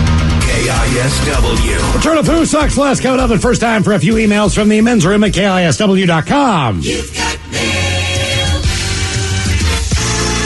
You've got mail. Jump right into the birthdays. Guys, can I get a birthday shout out for my son Samuel? He's turning 7 years old today. How about a Suck It Up Buttercup and a little kid fish sandwich? Thank you, appreciate it. That from Jesse. So suck it up, Cupcake! Challenge! Guys, I want to give a huge shout out to my sexy hubby, JD.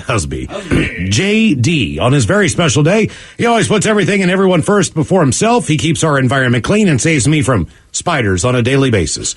So can I get a too early for a fish sandwich, a Leroy Jenkins, and a big old bong rip with a cough? Lots of love from your wife, Terry. Rock on, guys. Let's do this. Leroy Jenkins!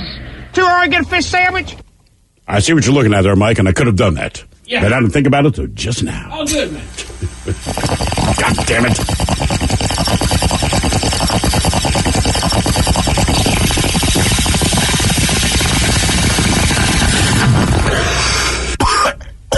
Guys, shout out to my wonderful husband, Marty, on his 66th birthday today. How about the dirty German telling him what he'll get for his birthday tonight? Thanks, guys, and appreciate it. Yeah, if you have a good birthday for your 66, you will feel the warm embrace of a mouth. All right, guys, here you go. Happy, happy, happy birthday. Happy, happy, happy birthday. Happy, happy, happy birthday to you, to you, to you. Ya's a Dirty Germans brought to you by Men's Room Original Sausage. Available through Uli's World Famous Sausage, mensroomlive.com, and other fine retailers.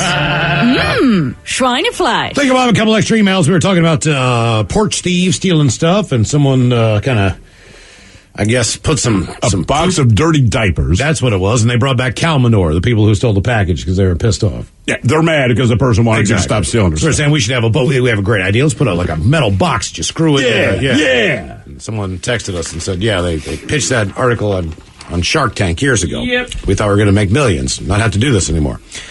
This one says, Old Men's Room. I was listening to the podcast and heard you wondering on the Odyssey app why there isn't a product there that you can get store-delivered packages in and stop porch pirates from stealing your stuff. I want to share with you that there is a company making exactly what you talked about. The company is called Eufy, and they make a product called the Smart Drop. A box that has a camera on it, so you can see who walks up to the box. Has buttons 1 through 4 on it, so you can make different access codes for UPS, FedEx, and the post office. And it can be bolted on the ground. Right now, it only comes in one size, so some large packages might not fit, but it's pretty big, made out of metal, so that's it's easy. It's not easy to pick up and walk away with. Thanks for the great show, and keep on rocking. That from Mike in Rochester, New York. Ra-cha-cha. A couple others here. Decision I made under the influence. Oh.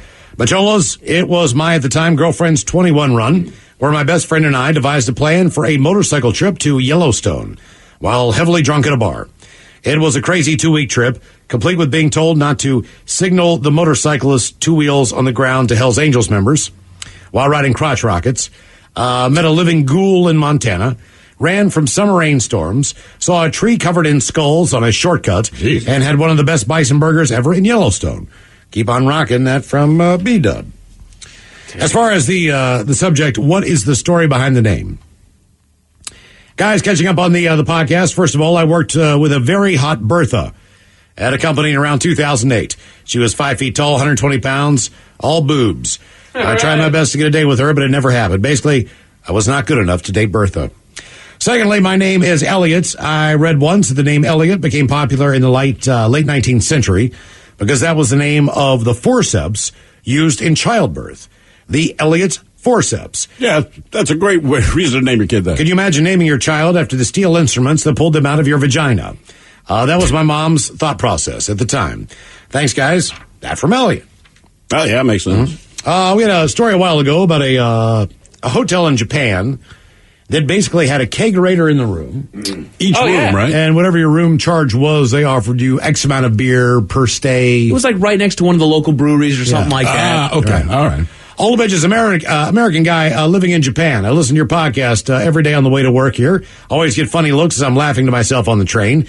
Lived in Washington for 2 years. Got hooked on your show. The hotel you're talking about is across the street from the West Coast Brewery in an area called Shizuoka. Bless you. Yeah.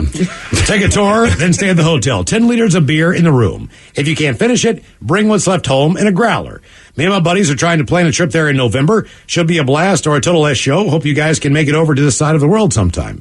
Liquor and Horrors. Regards. That from Brian Pratt. over in Japan, listening on his commute. We appreciate that. As far as your claim to fame, hola boys. Hola. Sadly, my claim to fame is I'm 57 years old and have never been drunk or stoned. Growing up, I wanted to be a state patrolman. At that time, you could not do any drugs. Now I'm a truck driver. I can't do drugs, just in case I have to do a random. Love the show. That from Dave. Well, we appreciate that. Mm-hmm. Yeah, exactly. Let's see here. As far as catching up on the podcast, who called 911? My son called 911 when he was about 4 or 5 years old. Mm-hmm. I taught him to dial 911 if he would ever get in trouble. Well, I sent him to his room one day for something that he did. He called 911. It's almost like today's show. Right. Not exactly what it meant by trouble. The police show up at my door, and my best friend, who was at my place at the time, looked at me and said that he has a warrant. So he runs into my room. I answer the door. The police ask if there's anyone else in the apartment as they're looking around. Just then I hear, "Show me your hands." Oh, boy. He was hiding in my closet. He went to jail that day. Oh. Love the show, fellas. That from Tony. My little sister tried to call the police on me one time. On you? Yeah, because I was less than 5 years old and she's younger than I am. We got into one of the squabbles that siblings will, and she finally just got fed up and said, "I'm calling the police." But she doesn't quite know the number for 911 yet because she's probably 3 or 4 at this point. So the only thing that I can remember is at some point my mom came running in because she hears a commotion going on, and I just hear my sister on the phone saying, "Hello, police?" Which always sounds good coming from a kid on the other side of the phone. Sure. Nothing came of it. Like, we didn't get anybody knocking on the door. You didn't get tased or anything? No, we're all good. Take him down. I'm too And fast. one more. Yes, that's As far as memorable names, guys, I'm catching up on the Oh So Wonderful Odyssey app and the podcast, and I'm a couple months behind. You were talking about memorable names or something like that the other day. So here's a couple. There's a hamlet in Britain called Balls Cross. My fake Facebook profile is from Poop, Mexico, which is real despite the profile being for a fake person. Welcome, Poop. I used to work with a man called Colin Him. When I asked about his name, he responded, "My parents thought they were real funny." And I also used to work with a lady named Crystal Ball. When one of you brought up the person named Crystal Clear, it sparked my memories. Have a wonderful day, fellas. Now, the men's room wants to know who sucks less? Yay! Time for Who Sucks Less. Stephen Thrill you bring us 3 stories from the news each and every week. They all suck to some degree. It is up to us to determine out of the 3 stories which one sucks the least. Now, if you happen to follow KISW on Twitter, the debate is already underway on Who Sucks Less. Yeah, and at the top of the show, you asked me how the stories went, and I said, look, one story will make you question the legal system. One, you wonder how long does it take for someone to bury the hatchet, and then finally, like, hey, if you're gonna hunt, maybe know what animals look like. But let us start with what the hell's going on with the legal system. Mike, you brought this up yesterday. A Utah woman has been ordered by a judge to hand over an album of her nude photos to her ex-husband after he requested them as part of their divorce. Lindsay Marsh said that she commissioned the photos in the early years of her marriage and wrote, quote, loving and intimate messages to her then husband inside the album. But when she filed her divorce in April of last year, after 25 years together, her ex-husband, Chris, said he wanted to keep the album, quote, for the memories. I think what he meant to say was for the memories, but let's just assume the memories. Thanks for the memories. She said she was shocked when her ex even requested the book of photos and protested, but the judge, one Michael Edwards, sitting in the 2nd District Court, sided with the ex-husband. As a gesture, he said that she could take the book back to the original photographer and have a copy made with her body edited out.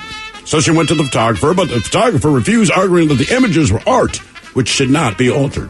The judge then ruled that Marsh must hand the album to a third party who would then edit the images. So Marsh said she thought handing the book over to a stranger was even more dramatic and rang the judge's clerk to ensure that she had not misunderstood the ruling. Quote, I just want to clarify. The judge has ordered me to give the nude photos of my body to a third party that I don't know without my consent. And basically they said, yep. Anyway, she's legally required to keep the originals until December in case her ex objects to any of the edits. Keep in mind, he wants it for the memories because he's saying it's all the love notes and all that. And it shouldn't matter if her body's in there. Uh-huh. Quick side note, I saw her picture. I get it. Now. You know what? Just rewrite the notes then. Right. Yeah, rewrite the notes, keep the body. Now we have a story you say, come on, man. I know people hold grudges, but there comes a point in your life where you just got to let things go. A family used secret cameras to find the person who'd been pooping and peeing on their mother's grave, and they were stunned to find that it was their mother's ex-husband. Now, Linda Torello died from cancer at the age of 66 in 2017, and she's buried at a cemetery in Orangetown, New York. Poop and pee have been found on her headstone almost every morning, this according to the family, so they decided to use what they call clandestine devices to find the culprit. Well, their son, Michael Murphy, he posted a video of the man getting out of his car, walking over to the headstone, and peeing on it. Well, the family managed to identify the man as Linda's ex-husband, whom she was briefly married to, but then divorced in 1974, and had not been in contact with him since 1976. However, he appears to still have held a grudge 48 years after their separation, 5 years after her death. Meanwhile, the son wrote on Facebook with the accompanying video, "This is breaking my heart. A man from Bergen County, New Jersey, has been leaving bags of poop and peeing on my mother's tombstone almost every morning like a normal routine. To make it worse, the ex-husband who's doing all this did it with the assistance of his now wife." Oh, man. Again, they've not had contact in 48 years. Jesus. Isn't that a red flag for her? Yes. I don't know how much time you need to get over something. You divorced in 1974? You were young. Jesus. All right. And here's the final story. When you say to yourself, hey, if you want to hunt, cool. Know what animals look like. A Montana woman, she was so proud of her recent kill that she went to Facebook to actually brag about it. Her name is Amber Rose, not the celebrity Amber Rose, that just happens to be her name. And she wrote, quote, "So this morning, I set up for a solo predator hunt for a fall black bear. However, I got the opportunity to take out another predator, a wolf pup. Great feeling to text my man and say, I just smoked a wolf pup." And then she posted photos of the kill, both before and after it had been skinned and used as a fur rug in the back of her pickup truck. Here was the problem. As many commenters pointed out on Facebook, the dead and skinned wolf was not in fact a wolf. She shot and killed a husky. In response to finding out this information, she said she would do it again. So there are your stories. We have the woman in Utah who took the nude photos, has a photo album of them. She had them professionally done. Okay. And somehow her ex-husband has been awarded the nude photos, even though she commissioned the project, paid for it all. We have the dude who divorced his wife in 1974, had not been in contact since 1976. The woman died 5 years ago, and he has made it a point almost every day for 5 years to show up at her tomb, at her gravesite, and pee and poop on it. Mm-hmm. Jesus. And then finally the Montana woman who, look, she made a mistake. She shot and killed somebody's husky, then skinned the goddamn thing, put it back in the pickup. But even when people pointed out, like, hey, man, that's a dog. You just shot someone. She's like, yeah, I'd do it again. Okay. I have questions. All right. So when they introduced the wolf population in Montana many years ago, all these different things happened to the environment. As far as changing things, beavers moved in, all this crazy stuff happened, right? I understand that you can legally hunt wolf in Montana. Is it just for the skin? In other words, are you just hunting for the pelt? I've never heard like of anybody having like a wolf burger or a wolf. Yeah, you're probably going for the pelt or getting it stuffed, right? Yeah, because I'm assuming it's just big game hunting at that point. Yeah. All right. That story, I believe, sucks the most. Simply because I think her response is what bothers me. Well, it bothers me too. But I understand she was doing something that is legal, but unfortunately, someone's pet has died. And got skinned. So I don't know if that dog was just out running in the woods, but whatever the deal is. Look, okay, so that's that. I think that's the worst part of the story. She didn't intentionally do it, but unfortunately that's the worst. Now, the other two I'm kind of torn on as far as who sucks the least. Because in this case, I would say with the woman's case in Utah, I mean, you can pick whoever it is. It's the judge on that. The judge is the person we're judging. It's the judge. Unintended, right? Right, because the ex can ask for that. Yeah. And look, I saw a picture of it. I would ask too, but I would not honestly believe that a judge would be like, sure, she paid for him, go ahead, keep him. I think the judge, that was a terrible ruling. So just based on, I don't know if he's a magistrate or what the hell he is, if he's an elected official, that guy sucks. Because that's her personal pictures of her, doing something professional but sexy. So to award that to your ex-husband, that's a little weird. It's for the memories, Mike. It's a little bit weird. Unfortunately, I'm going to say that the guy who had the grudge from 1974, who put bags of poop and urinated on his ex-wife's grave. In other words, been dead for 5 years. Right. And he has not had contact with her since they divorced in 74. Has not had And I'm contact sorry since for the 76. trauma of her son who set up the camera enough, like, who's doing this to my mom's grave? It makes sense to him now. He probably doesn't even know who this person is. Maybe he heard in stories because that's way probably before his time. Either way, I'm going to go the grave peer sucks the least, Mike. See, I think the judge sucks the most. Just because of how bad that ruling is, they can try to justify it, and it just doesn't make sense. That, to me, is a certain amount of a violation. Yes, that was technically toward him, but there are ties being broken in this divorce here that kind of changes that particular rule. Sure. So, to me, he sucks the worst. I'm going to be the terrible guy here because I do see the texts rolling in, and I do see the comments that are on there. If you're okay with her going out and hunting a bear, and you're okay with her hunting a wolf, even though you might be a little bit iffy about it, she didn't mean for it to be a husky. Now, other than the fact that there's an asterisk next to it because she said that she would do it again. That was what bugged me the most. Like, look, people have shot their buddies because they saw him or heard them in what thought it was a turkey. Dick Cheney did it. He thought his friend's face was... Right, whatever the hell you're hunting. It's like, I get it. Right. But usually, the normal response from people is like, oh my God. And it's... when you look at it objectively, in my opinion, it's another animal that's down. Brutal, yes. Skin it, here's the picture. Look at all that. It's nasty, especially if you're a husky owner. You don't want to see that at all. I understand. However...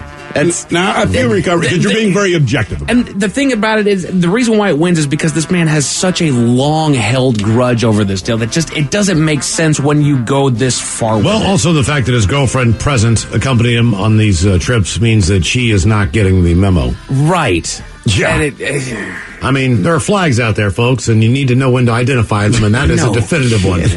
Like, what would happen then if we break up? Right. Okay. Tell your current girlfriend that you're not over your ex. Right. And that's another... When did you guys... some odd years. Oh, well, it's been 48 years. But I still don't like her. So. The debate continues on Who Sucks Less if you happen to follow KISW on Twitter. You are listening to The Men's Room. 99.9 KISW. The shenanigans continue. This is the Men's Room with Miles and Thrill. All right, coming up here in minutes, we'll drink and toast with the shot of the day. And we do have your headlines on the way at 5:50. But first, a quick check-in with Mike Hawk and some of the stories and headlines he is not working on. All right, someone in Kansas just returned a VHS tape to the local library that they rented back in 2003. Now, why would you even take it back? Right? I mean, they don't even want it at that point. Like, come on, man. We just need books. We bypassed VHS by three different technologies at this point. I have DVD to Blu-ray, and now just straight up digital download. Right. Yeah. Mine, shockingly, I've been in areas that were so rural that there, 7 or 8 cabins on a property with one main kind of check-in place with a little mini, restaurant and all that stuff. And just based on the fact that there's no Wi-Fi or not reliable enough to do that. Right. They basically have a little mini Blockbuster on a shelf or two. Oh, yeah. And all the rooms do have either, I should say DVDs or VHS. And it's kind of a novel, cool thing to do. It is. DVD, in a weird way. Maybe. My big problem now, I'm not into the rewind world. Yeah. Like, sorry, man. Well, be kind. Rewind. Please rewind. And it's one of those where you have to have a mindset. You got to be in the mindset to be willing to go back in time there for a second. When we would go out down there by where you were at there, Miles, around Reedsport, down by the coast, the places that you could rent out there, they all did have a VHS player, and there was one, thrift store that they had out there that had a bunch of garbage B movies on VHS. Well, but they were like 50 cents. You grab it, and then you watch it for the day, and then you just give it right back to them. That place is the greatest town ever. I do have the Star Wars trilogy on VHS. I had one of the VHS. Only because anymore. Before Lucas changed everything. I will never watch them again. No. But I've got them. You've never seen anyone stop on a dime quickly going 35 miles an hour and make a hard right when I saw that sign that said $25 ounces. Must be really good steak. I walked in there, I was like, oh my God, this is for real. This is awesome. Coffee Mate is releasing their Kahlua flavored creamer. Emphasis on the flavored flavor. You could just use Kahlua. I know. If you're going to go with that method. Right. It's not that Kahlúa's bad. You don't put Kahlúa in your coffee because it tastes the best. It's just fantastic. They already taste. have mixed drinks like Jack and Coke in a can. Right. So why But not it's do actual that? Jack and Coke. If you have to show ID, you have to show ID. But Like you said, but it's actual Jack and Coke. This is coffee made Kahlúa flavored. What I'm saying is, you'd think it would be feasible to do that and actually market it. Yes. You have to be 21 years old to buy it. You'd hope. To put the alcohol in the creamer, and then you already have it. But at that point, aren't you just buying Kahlúa? Yes. Yeah. But in a handy little one-shot capsule. With cream. Oh, there you go. See what I'm saying? Or like a pump. It's like buying a mini. Sure. There You you know go. what I mean? It's a little teeny tiny bottle of Jack Daniels. I'm still going to drink it. You know, and I do enjoy the taste of Kahlúa in my coffee. Sure. If you like I do Irish, too. put Irish whiskey and cream together. Oh, you Have bet. it in a container, and then it's already ready to go. I'm on the Irish cream trick, man. I had it Sunday morning. Made myself a cup of coffee. Knew we had right Irish before cream. you went to church. Yeah, right before I went to church. Sure. Yeah. And that's where I sneak the minis. He's a Catholic, you know. How do I get through this? 20% of people don't like their birthday. Don't like it? What, you mean like the actual day? The actual day, yeah. They just don't like the date, or they don't like. No, I think they just don't like the celebration and all that, the specialness of their birthday. Look, once you get older, you don't have to do that. Right. You know, when your kid, there's parties and all that, and your parents kind of force it on your birthday's coming up. And look, the kids will remind you 7 months out. But as an adult, like if I don't tell you it's my birthday, then nobody knows. Right. I'm pretty well past the last birthday I'm looking forward to. Sure. I'm beyond the age of 30. I look forward to all of them means I'm still alive. Right. Sure. But I don't get excited about it. No. It's like, And I do appreciate the fact that people do call you. It's time consuming on that day, and Yeah. it's just good to know that there are people out there who call you up and tell you happy birthday. I think the problem for is me- you're at dinner. For me, I'll tell you what, man. Honestly, having kids made a difference because they get excited that it is your birthday, and whatever gift they bought you, yes, they spent your money to do it, but they put their thought into it. So I do appreciate that element. Also- Look what I bought me. Also, the other weird element of Right, it is, I would not have picked this. I honestly need to go out and buy like a digital clock for the side of my bed. All right. Because I use my phone as an alarm. Yes. So I keep the ringer on for whatever reason. On my birthday, the messages start pulling in at about 4:30, so 7:30 East time, and my phone blows up at 4:30 in the morning. Oh, yeah. And I'm like, I've been out here for 20 frickin' years. Right. How do you not understand? Get the concept of a time zone. Please, come on, Mom. Well, you know, we talked about splurging love there. you. It says these days it's harder to splurge, but everyone has something that they're willing to pay a little more for. Maybe they used to go Sure. cheap out on it, but once they get a taste of the luxury, they can't go back. And luckily, there is a thread on Reddit where people are talking about their splurges online, which brings us to... The Men's Room Top 10. The Men's Room Top 10. The top things people are willing to splurge on. How many can there be? When I was discovering myself, it was either a hole I cut in my mattress, the shop vac, or my brother's gym socks. I think you misunderstand splurge. So close. That's not... Would you splurge on my pillowcase? Like, no! We make money, damn it! Did you let him know the list? Splurged on many things. Talking about things that we spend a little bit more money on there, buddy. Like his brother's gym socks. My bad. Need to admit let to him that. know about that. So Sorry, brother. you need to be more decisive on your Come instructions. on, Mike. You need to explain. I do. I should give him the sheet so he knows what exactly we're going to A little too specific. He might come back with a different answer if you say the sheet. So they do give us Toilet 20. paper. So they give... My brother's sock. Inside of the shower curtain. Did you dump me? I did. Because I brought that one up to me so we can't do it. You ever? I still don't want it. Okay. All right. Oh, so these are they give us Mike dumped me. I know. 2 days in a row. That's right. 2 days in a row. Man, Come on. I'm riding the button on this one. So they give us 20 here. The things that people are willing to spend. Willing to. Oddly enough, let's see. Where'd it go? Sex is on the list. Fuel. splurging on fuel. I don't know that you. It's kind of a necessity. That's an involuntary splurge. Like, but I'm splurging at the pump, and not because I'm like, take my money. It's because you said to buy it, it costs this much. But I wonder if it goes from like the regular to the medium to the premium. What do you put in? Oh, you're diesel. I'm so it doesn't diesel. matter. I get I get one choice. You get the green. That's right. Sometimes I splurge and get the expensive stuff when I'm not anywhere near any cheap places. Paintbrushes is on the list. Non-stick cookware, handyman tools. All right. Okay, cookware is something that you'll have for a number of years if you buy good stuff. I would say with paintbrushes too, assuming they mean more like the Home Depot style. Right. Because I bought cheap paint brushes. Yes. And it sounds stupid, but you regret it. Like, God damn. Because they start falling out. I'm about to say, you're leaving bristles everywhere. Live and learn, but yeah. Underwear makes the list. Sure. Steak. Well, sure, okay, man. I like this list so far. Right? Dry pasta noodles. You know, sometimes you get the cheaper pasta noodles, but you know what? They don't cost that much. Just get the good ones, man. That's one thing that I don't find a big difference in. I don't. If it's an herbed pasta, so it's one thing if they just say, "Hey, this is just a better plain pasta." I can't necessarily tell, but every once in a while you get like basil and oregano.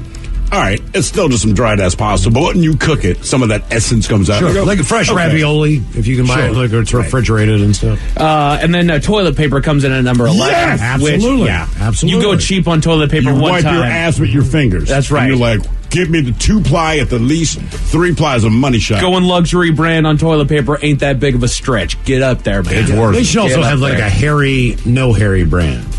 What do you mean? Yeah. I mean, everybody has a different, consistency derriere. There, yeah. There is a guy. I'm not saying he's a co-owner of a restaurant that I frequent, and we're having this conversation about toilet paper, and he's like, "Man, when I wipe my ass," his exact words, it's like getting peanut butter out of a shag carpet. It's like, God damn. You need a bidet. So like a softer toilet paper does not work. But that was his point. He had recently gotten a bidet, and he said that is why. He has to shampoo the carpet, so to speak. Bidet is a good bidet.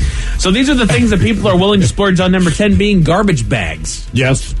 I don't really do that. I don't know that I splurge, but you get the name like Glad. Like, sure, let's not drop below Glad because I don't feel like getting coffee grounds off of my kitchen floor. Exactly. I just grab the bag and open it up, and then when I'll do a new one, sometimes like, oh, it has a smell to it. It's fresh and lemony. Got the Febreze. I didn't even know that about lasts until you put a single piece of trash in. I didn't even know about that. Number 9, vacuums. Yes. I just bought one. My old man taught me growing up by demonstration what it is to splurge on a vacuum. You know, we had a Kirby that's like this old actual metal vacuum that worked really, really well. But after a while, it just started to burn out, and so we got a new one. We went through 3 different vacuums before he just muscled up and got a really, really nice one. Dude, He's used I that one did ever since. the same thing where, the vacuum's a vacuum, and they work fine until they don't. And I looked at my wife, same thing. I'm like, once every 6 months, these things burn out, and that's when we got a Dyson. Right. And people say there's better. I'm sure there is, but we found the Dyson lasted us almost 12 years. Mm-hmm. Number 8 being eggs. Eggs? Eggs. Are there cheap eggs? Like, well, I don't know what kind of bird it came they're from, son. smaller. Maybe they're. I don't know. I don't know. Things people are willing to splurge on. Number 7 being cheese. Yes, I will. Cheese, if you get good cheese, it's not cheap. I love cheese. Delicious. You bet. Number 6, coffee. 100%. 100%. I think we're spoiled here. I tend to go every other round of coffee that I buy, every other batch that I buy, because I do want to try the different coffees, and sometimes the money gets a little you tight. remind yourself, like, ooh, let me go back to the. There are certain areas that have really good coffee, and there's certain areas of the country that you're like, oh wow, I did not really realize that I need good coffee. Once VD showed me the magic of Dunkin' Donuts grounds, it's hard to go back to anything else, man. Well, they are good. Really yeah, they are good. I'm on Maxwell House right now. It's not bad, but it's not bad. But to me, Maxwell, you can like get that Budweiser, anyway. where it's like it's fine. It's just kind of the base, right? You know, he used to have this coffee at A&P called 8 o'clock coffee. My grandmother that was her thing, and if she could find it now, she would lose her mind.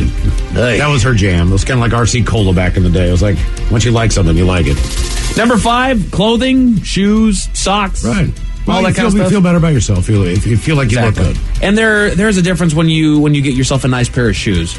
You know, I recently bought a cheaper pair of shoes that did fine, but they didn't last half as long as when I buy a quality pair of shoes. My wife, she dragged me. My wife. Probably about 12 years ago, she was like, "You need to go to Nordstrom." I'm like, I don't need to go to Nordstrom. Dude, Target suits me just fine. That's right.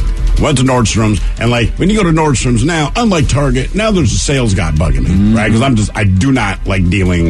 It's nothing against salespeople, but let me look, man. Let me just shop. Why are you hovering? Went through all this crap. I have to talk to him. He's like debating with me. By the time we were done and I tried on the crap he suggested, I'm like, you crushed this, dude. Like, these clothes are so much more comfortable. And the wife went, Nordy points for me. Now she finds one of the sales representatives there to be remarkably attractive. And that is why she goes. Good. Top things people are willing to splurge on. Number 4 being earbuds and headphones. Technology in general, to be fair. That's more job stuff for us, I guess.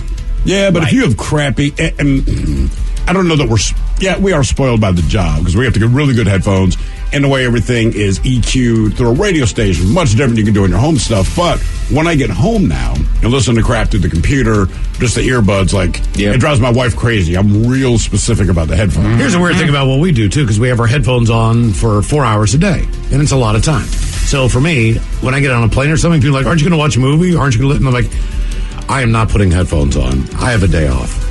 So to me, I equate it to work, so I can't do it. I go different. These are the most comfortable headphones that I can buy. I do have earbuds that have very, very good sound to them. They get uncomfortable when they sit in my ear for that long flight. Right. I love having these things on and plugged in to whatever it is. Number 3, mattresses and bedding. You spend a third of your life on it. The problem is this, man. I mean, they're right. If you upgrade your mattress, the more money you spend, the better it's going to be. But even the cheap ones are so expensive. Yes. We got like our first nice mattress about a year and a half ago. I'm 53. This is right. I mean, but it took that long to get in position. Still takes a payment plan to get the dog out. Man, it's not a sexy buy. Yeah, we were looking for a new mattress and we went, let's just get a topper. Right. It gets real pricey. Number 2, dish soap and hand soap. Which dish soap, hand soap. What do I buy, the Mrs. Myers or? My wife buys. I don't know what. I just know that every time I wash my hands, I smell real pretty. Either smells like oranges or sage or... I smell like I should be attacked by animals that eat fruit. Why do people like Mrs. Myers. Why do people like the smell of tea tree? Can't figure that one out. But I never understood that. Me neither. But this is without a doubt the number 1 thing that people are willing to splurge on. It's one that you don't think about, but when you need it, you need it. Windshield wipers. Yes. What? Yeah. Windshield wipers. Okay. All right. You never had those streaky ass windshield wipers and you realize it's almost making it worse? Right. Seriously, I haven't had that problem lately. I have had a windshield wiper problem on this car ever since I first switched them out. I don't know what I need to do about it, but it has been one of the most aggravating problems with a car I have ever suffered through. And if you live in Seattle, 9-10 months out of the year, you're just going to need them. I can't have Volkswagen, the Froster just didn't work on the inside. Mm-hmm. Well, that's a problem, The whole thing. A trailer in Nebraska was stolen, but the thieves aren't going to like what's inside. What was inside? Tell you all about it at 5:50. Thank you, sir. Headlines are coming up at 5:50. In the meantime, let's get a contestant on the line for Profile This at 206-421-ROCK. What's up? It's your boy, the Ted Smith. Thanks for listening to the Men's Room Daily Podcast. Want more? Check out the greatest podcast in all the land, the podcast. Be sure to subscribe and listen to a brand new episode every Tuesday night. Alright, we made it. It's drinking time. Somebody out there deserves to be recognized. And the Men's Room knows just who it is. So to you, we say, bottoms up, sailor. You're the toast of our shot of the day. The time it is, and as usual, we head to the drink desk and Stephen Throwhill to find out who we're toasting. Yes, indeed. And today we toast 51-year-old Amanda Gamo of Bristol, England. Now, Amanda suffers from Crohn's disease, and she recently spent 3 days in the hospital on an IV drip. Now, she becomes so dehydrated from throwing up and having diarrhea that her kidneys had shriveled to half their size. And the problem was that she'd suffered a gastrointestinal infection. Now, we're toasting her because of the unfortunate way that she contracted said gastrointestinal infection. Did she eat bad food and get food poisoning? Oh, no. She wasn't even that lucky. She'd been napping, and she was napping with her daughter's Chihuahua. But the Chihuahua itself had gotten sick with a gastrointestinal something. And while she was asleep, she slept with her mouth open. And the Chihuahua had diarrhea. And while Amanda was sleeping, the dog inadvertently ended up pooping in her mouth. She woke up immediately with Chihuahua diarrhea in her mouth, and as she said, started throwing up, just the idea of what had happened, rinsing out her mouth, etc. But she kept feeling worse and worse. she finally goes to the doctor. This went on for a couple of days before she finally goes to the doctor. The doctor says, you basically have the same gastrointestinal infection that the dog had, and the dog gave it to you. Get to sleep with your mouth open, and your dog pooped in your mouth. Sleep with your mouth closed, ladies and gentlemen. Damn it. Yeah. So we pour this booze, and we drink this booze because we think it's yummy. Yummy! So over the tongue and down the throat to party in our tummies. Down the hola, bichona! The Men's Room presents Profile This. And Stephen Throwhill, could you please, everyone? Now, Profile This is played. I sure can, Miles. It's a simple game where we share with you a real-life news story, something that happened right here on planet Earth. Earth. And as you listen to the story, based on the stereotypes you believe to be true of people and the decisions that people make, we'll ask you what it is you think makes the story a story. Hello, Chris. Welcome to the Men's Room. Hola. Hola. All right, enthusiastic Chris. You understand how this here song is game is played. Chris? Yeah, absolutely. You don't okay. Yes. Then you know you have one of three stories to choose from. The Wonderful World of Drugs. We have Bite Me. In other words, what did someone find in their food? And finally, Interior Decorating, where you guess the foreign object that ended up on the inside of someone. Drug story, please. Here is your drug story. A Pennsylvania man who was high on drugs, he led a state trooper on a slow speed chase into the state of Maryland, then back into the state of Pennsylvania before assaulting the trooper during arrest. 40-year-old Timothy Klein, he also struck the trooper's SUV in an attempt to escape arrest. Now he's charged with aggravated assault, fleeing or attempting to elude an officer, and misdemeanor charges of drug possession, DUI, institutional vandalism, and resisting arrest. They say a trooper spotted Klein turning right in his 1998 Saturn without signaling. So the trooper turned on his emergency lights, but Klein did not stop. The trooper then turned on the siren as well. But Klein again did not stop. That's when the slow speed pursuit ensued. Klein went through a stop sign, drove into Maryland, then back into Pennsylvania. The trooper tried to stop Klein a mile from the Maryland line, but that's when Klein decided to go a little bit faster to avoid the trooper. The trooper then struck the Saturn, causing Klein to drive up an embankment before driving back down and hitting the trooper's vehicle. Klein then fled on foot. He ran through a cornfield, back across the road before he stumbled. Well, at that point, the trooper was able to catch up to him and arrest him. Now, Klein attempted to hit the trooper with both his hands and feet, and the trooper was actively wrestling with this dude for about 5 minutes before a Maryland officer arrived to help him. The trooper himself suffered some cuts to his right hand during the fight. He'll be okay. Klein, believe it or not, I hope you're sitting down for this, he was in fact arrested. But the question is, what was he high on before he went through all this? Meth, crack, Molly, or cocaine? Wow. Oh, that is a really good story. Oh, thank you. It's autobiographical. Oh, okay. Good. I'm going to rule out Molly because I don't see people on Molly getting in that extensive of a fight. But the other three are good options. You said meth, crack, or cocaine are left? Correct. That's correct. Well, you guys are from that area. What do you think? Any and all of the above. Chris, I'm going to assume that's Chambersburg and Hagerstown, and that's close enough to Baltimore and D.C. I'm going to go crack.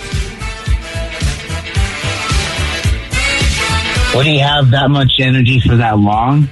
I mean, well, I guess he's in his car. He could be smoking while he's on the chase, right? I'm assuming. I don't know. Yeah. So what are you thinking? Meth, crack, or cocaine there, Chris? I'm going to agree with you. I think this is a crack story. Okay. Hawk, you got a... I'm thinking we're running the table on crack on this one. All right. Everybody's in for the crack, huh? Everybody. Once you go crack, you never go back. We're going to find out if it was meth, crack, Molly, or cocaine next. That was a tease. 99.9 KISW. We return to the Men's Room with Miles and Thrill. Our category is drugs on Profile This. We got a PA man. He's high, and he led police on a low-speed chase from PA to Maryland, then back to PA, and then he fled on foot before fighting with a state trooper. Question is, was he on meth, crack, Molly, or cocaine? And Chris, that is the very question we posed to you, and you, both like Miles and Mike Hawk, all agreed that it's probably crack. People say that all the time, Mike. Okay. You are correct. Hey. It was, in fact, crack. Chris, you're probably right. He was doing a low-speed chase because he was smoking the rest of it. Right. I'm going to get rid of all Before I get arrested. I knew it had to be something because he appeared out of his mind, and I went meth, but then Miles gave that little nugget that it's kind of a crack area out there. And East Coast, a lot more crack than that. Sure. Yeah. Now for all TV news all time, it's time for TV Time with Ted. And now, because your pathetic life is confined to countless hours in front of a talking box, the Men's Room presents TV Time with Ted. Holy heck, it's Mike Hawk. My goodness, I'm still here. Glad to say that I finally caught up on the latest episode of House of Dragons. It's a weird thing. If you haven't watched it yet, don't worry, this is not a spoiler, but I hope that you're not used to the characters that you've watched in episodes 1 through 5. Or at least the actors and actresses that are in that particular portion, because now they've just kind of skipped ahead some 10 years, and so they've gotten completely new actors for it. Oh, good. Okay. And I guess that's okay. I understand what they're doing there, but still, it's when you watch a show, when you sit down and you watch a show, you kind of expect to have the same people throughout the entirety of the show. Now, I have not seen any of House of Dragon yet. I will soon. But based on what I remember from Game of Thrones, you can like any character you want. They just might die. It doesn't matter how... So I do feel like with this particular audience, you're kind of used to... By the end of the season, whoever it is you liked or disliked, there's a good chance they're not there anymore. That's right. Fair. One thing I have noticed, it tends to be a common theme in this show. Again, it doesn't really give anything away. There's a lot of birth in this show. A lot of birth? A lot of birth. I feel like every episode has some lady character on a bed screaming in pain of childbirth. Well, look, in the other show, there was a lot... I almost said it. There was a lot of sex. Oh, yeah. But you didn't hear about a lot of birth. This one, like I said, I don't know much about it, but I have heard many birth stories. Oh, yeah. So, Be ready for that one. House of Dragons, it's still a good show. It's still a Game of Thrones show. If you enjoyed Game of Thrones, you can enjoy this one as well. Okay. Rings of Power with Lord of the Rings, same deal. No, it's not the original trilogy. That's okay. It's still a Lord of the Rings franchise. It's fine. Moving on from there, but one thing that we do get with shows like Game of Thrones, Lord of the Rings, and all these other deals is that people will have to do something to alter their look, whether it's changing their hair, whether it's getting their bodies in shape. One that I think is amazing at that is Christian Bale. Dude can look like anything. The sway that he has had his body go throughout the different movies that he's done. You know, he was emaciated in The Machinist. Was that the movie? Machinist, yeah, Machinist, yes. I know that Joaquin Phoenix did that same thing for the Joker as well, but then he put on a ton of weight. Not Joaquin, but what's his face? Christian Bale for what was the movie? It was a presidential right? movie. He played Cheney. Yeah, but he put on the weight up a little bit. For Thor, he actually started getting some muscles on him. You know, it's kind of him being on the villain side of the superhero catch as opposed to being You get the feeling Batman. when that guy takes a character, he takes the character. He's known for that. Bit of a method actor, yeah. And I think that's meth head actor. Yeah, Daniel Day-Lewis doesn't really gain the weight stuff the same way. Like once you're that character, you're that character for a year and a half until you're done filming. Does like one movie every 400 years, wins his Oscar for having done so, and then disappears again. Exactly. Right. You don't hear about him for another 6 years, and then all of a sudden, bam, here's your next Oscar-winning movie. And then Christian Bale, he'll do 45 movies in a year. Right. And look entirely different in every one. Exactly. And then going back to him being a method actor, wasn't that kind of what inspired the great clip that we got of him just freaking out on a crew member that was out there on the side? He was like Terminator or something like that. And like the lighting guy came out late or something like that, but he fouled up the shop in one way or another, and he just completely lost his mind on it. Well, he's playing an angry character who's in a pretty stressful situation. Right. So I wouldn't be shocked. But anyway, so talking about celebrities changing their looks for a role. So it says the story here comes to us from it doesn't say. That's good to know. Celebrities are constantly changing their appearance for a movie and TV role, but that can actually lead to unintended consequences, which can be disastrous. And we do have some examples of that one. So these are looks that people went through that they may not recommend for somebody else. The first of which being Sophie Turner. You might know her as Sansa Stark from Game of Thrones. She was the red-haired gal. Yeah, she's married to Joe Jonas. One of the Jonas. Yeah. So she had to dye her blonde hair red for Game of Thrones. She's actually a natural blonde, but one time when she was trying to go back to blonde, she completely destroyed it and had to wear a red wig to film the show. She says, quote, "They wouldn't let me dye it back red or my hair would have fallen out." And that's one thing that I've learned over the years is when ladies start to just overly dye their hair, whether they're bleaching it, bringing it back to its foundation, it starts to destroy it. It gets weird. As the time goes on. It does. I find when I do that with my pubic hair, it falls out. It does. But you know, leave mine blue. It looks immaculate, Miles. The frosted tips that you put on. I'm doing She-Hulk right now, so it's green. Number 7 being Zac Efron. What body change could he have gone through in any of the movies that he did? He really worked out for the Baywatch. You movie. are absolutely correct, Miles. He dropped down to 5% body fat for Baywatch, which, I'm sorry, that's trademark Baywatch. When it was, right. What's his face? Yeah, but they did cocaine. Hasselhoff, right. Everybody there had just immaculate bodies that was on that show. That's why people watched it. Exactly. He said that he was happy when filming was done. Quote, I don't ever want to be in that good of shape again. Because the effort that goes into it. Right. I mean, and the that's sacrifice that goes into it. Right. Look, you know, the foods that you're not allowed to eat, the regimen. You look up Mark Wahlberg's daily regimen just to keep the figure that he's got. I don't know his percentage of body fat, but it's got to be down there to some degree. But just the... Also, that's your job.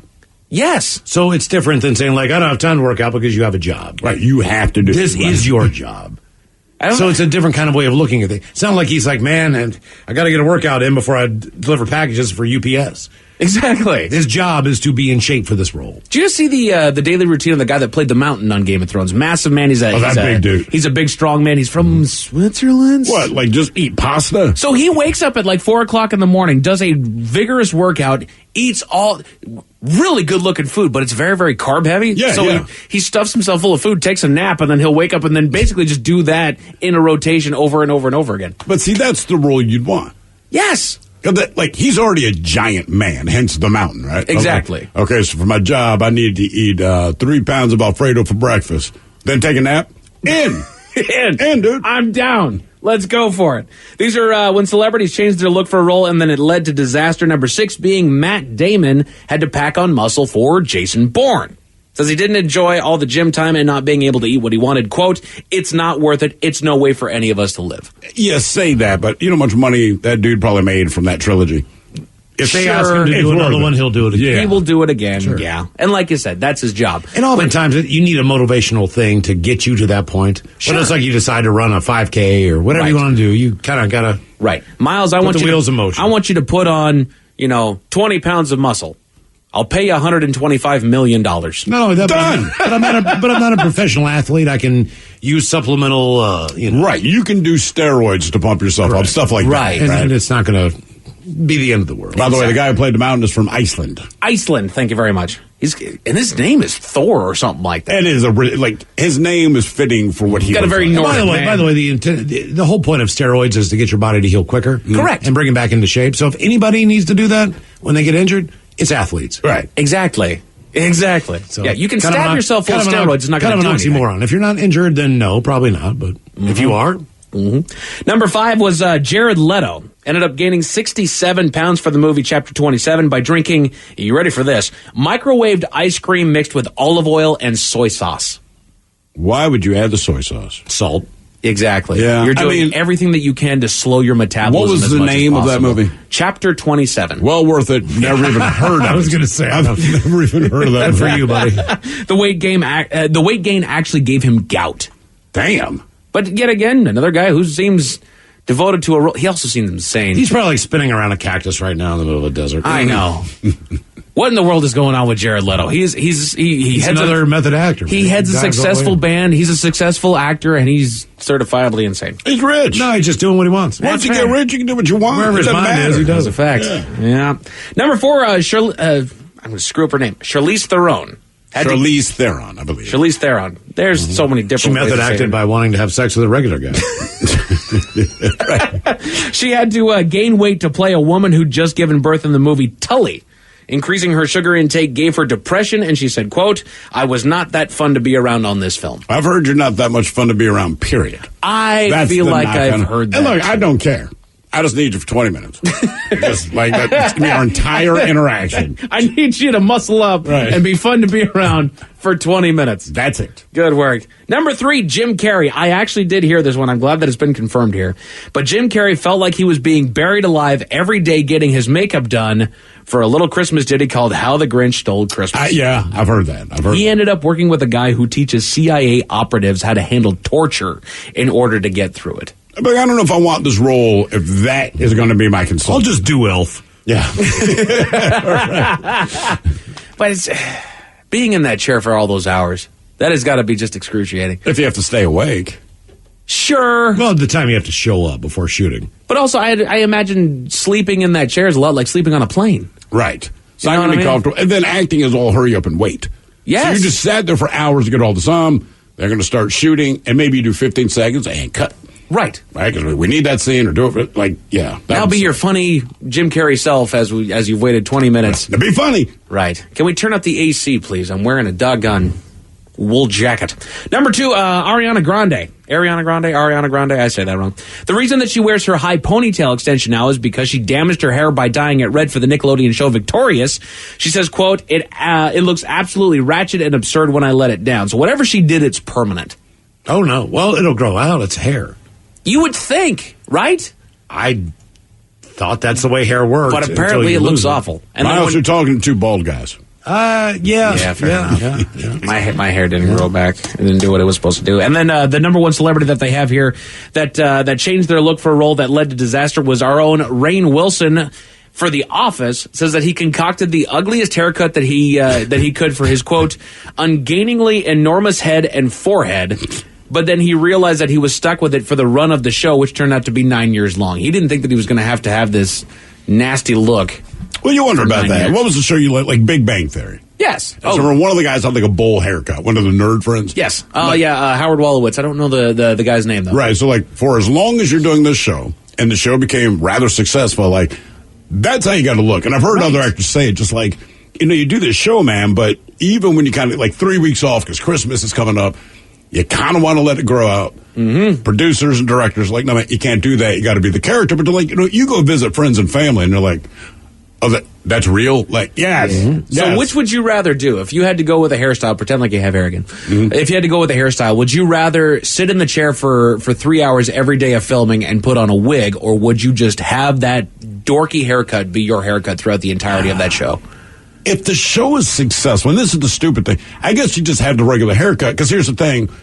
If people only really know you from this role on the popular TV show, no matter how stupid you recognize you look, it's how people already know you. So it's not as embarrassing. Right. Right, this is what you know me to look like anyway, so I'll just deal with it. There you go. Right. That's the way it looks there. So there you go. Those are the celebrities that changed their looks for a role.